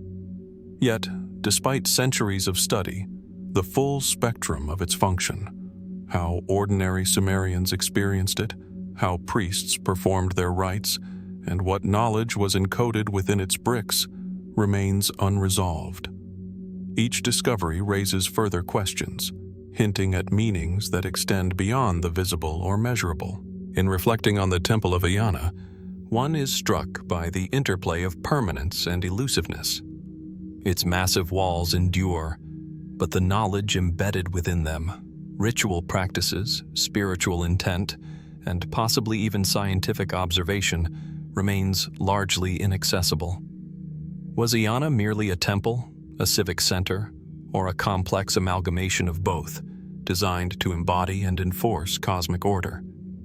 Did its priests guard secret knowledge that shaped the Sumerian worldview, or were the mysteries inherent in the temple's very architecture waiting to be discerned by future generations? The answers continue to elude us. And yet, in the quiet corridors, shadowed chambers, and sunlit courtyards of Inanna, the past whispers across the millennia. Each brick, artifact, and alignment challenges us to consider the sophistication, intention, and spiritual vision of a civilization that shaped the foundations of human history. What remains hidden within the Temple of Inanna? What knowledge, power, or ritual significance has been lost to time? These questions linger, inviting curiosity, reflection, and wonder, reminding us that some of the deepest mysteries of Sumer may forever reside just beyond the reach of our understanding. From the monumental sanctuaries of the Temple of Inanna, where ritual and devotion intersected with the cosmos, we now turn to a more grounded yet equally enigmatic realm: the fields, canals, and cultivated lands of Sumer. Here, amid the marshes and fertile plains along the Euphrates and Tigris, a different kind of knowledge was recorded, not in stone reliefs or monumental bricks, but on fragile clay tablets, pressed and baked to endure the passage of millennia. These are the agricultural tablets, seemingly mundane records of sowing, harvest, and irrigation. Yet when examined closely, they reveal a hidden sophistication that challenges modern assumptions about ancient science. The tablets themselves are modest in appearance, small rectangles of clay etched with cuneiform inscriptions. Lines and columns catalog the planting of barley, wheat, and dates, note the phases of the moon, and provide instructions for the management of water channels and fields. At first glance, these are administrative documents, a practical ledger of crops and labor. But the precision of these records, the regularity of measurement, and the apparent attention to seasonal cycles hint at a deeper understanding, a systematic approach to agriculture that suggests knowledge of environmental patterns far beyond simple trial and error. Consider the timing of planting and irrigation. Many tablets indicate exact months for sowing certain grains, sometimes referencing the rising or setting of specific stars or lunar phases. Was this merely a ritualized convention, or did the Sumerians recognize correlations between celestial phenomena and agricultural success? Modern analysis suggests that they may have observed cyclical patterns of rainfall, river flooding, and temperature with remarkable accuracy. Could these tablets represent an empirical science, codified in symbols and numbers, that guided the sustenance of entire cities for generations? Equally intriguing is the specificity of quantities and proportions. Some tablets list precise measures of seed per plot, water allocations for irrigation, or quantities of manure to optimize soil fertility. The level of detail implies an understanding not only of the needs of plants, but of the relationship between resources and output. Was this knowledge purely practical, developed through observation over centuries, or did it incorporate a theoretical framework for predicting agricultural yield? And if such a framework existed, was it shared widely, or guarded within the ranks of temple scribes and administrators, echoing the secrecy seen in sacred rituals and libation practices? Certain tablets hint at techniques that seem astonishingly advanced. Instructions for crop rotation, soil preparation, and controlled irrigation suggest a proto-scientific approach, a systematic experimentation with cause and effect. Some scholars argue that these tablets reveal an early form of agronomy, evidence that Sumerians were not merely recording events but attempting to manipulate natural systems for maximum efficiency. Could this mean that the foundations of agricultural science, often credited to later civilizations, were being laid here in the fertile marshlands of southern Mesopotamia, thousands of years before similar concepts emerged elsewhere? The interplay of numbers, symbols, and celestial observation in these tablets also raises more speculative questions. Were Sumerian farmers aware of correlations between planetary cycles and seasonal patterns? Did ritual and religion intertwine with practical knowledge, with offerings, prayers, or ceremonial timings designed to align human action with cosmic rhythms? If so, the tablets represent not just empirical data, but a holistic system that integrated observation, prediction, and belief, a sophisticated synthesis of material and spiritual understanding. Even the physical form of the tablets is revealing. Small enough to be portable, yet durable once baked, they could be referenced, copied, and stored in temple archives. Some bear marginal notes or annotations, suggesting iterative refinement, experimentation, or adaptation to changing environmental conditions. Could these annotations represent early attempts at scientific notation, a way to record and test hypotheses over time? And if so, how much of this knowledge was lost as centuries passed, buried beneath layers of sand and sediment, waiting to be rediscovered by archaeologists? The hidden science of the Sumerian agricultural tablets challenges the perception of ancient societies as primitive or unsystematic. These modest clay pieces, etched with careful symbols, reveal an intelligence that bridges observation, experimentation, and practical application. They demonstrate that the Sumerians, in their attention to fields, rivers, and celestial patterns, may have possessed a proto-empirical methodology, a way of understanding the natural world that is both logical and deeply connected to their broader cosmology. Yet, despite the clarity of some instructions, many aspects remain mysterious. Some tablets reference plants, techniques, or measurements that are still debated by scholars today. Others contain symbols or notations whose meaning eludes modern interpretation. What practical knowledge might have been encoded in these enigmatic signs? Could there be patterns or connections yet undiscovered, holding secrets about Sumerian ecology, agriculture, or environmental management that surpass contemporary understanding? As we examine these tablets, we are reminded that knowledge in Sumer was multidimensional, blending the material, the spiritual, and the observational. Each etched line represents not only a practical instruction, but a worldview. Humans interacting with the land, the stars, and the divine in a continuous cycle of action and reflection. The hidden science within these agricultural records invites us to reconsider what ancient civilizations truly understood about their environment and the systems they relied upon. In the end, the Sumerian agricultural tablets endure as silent witnesses to a profound intelligence, a careful attentiveness to natural patterns, and perhaps even a lost methodology of applied science. What other insights, encoded in these fragile pieces of clay, remain beyond our comprehension? And as we study them, how much can we truly appreciate the depth of understanding that allowed these ancient people to thrive in one of the world's earliest urban civilizations? The questions linger unanswered, and the mystery continues to invite curiosity, reflection, and wonder.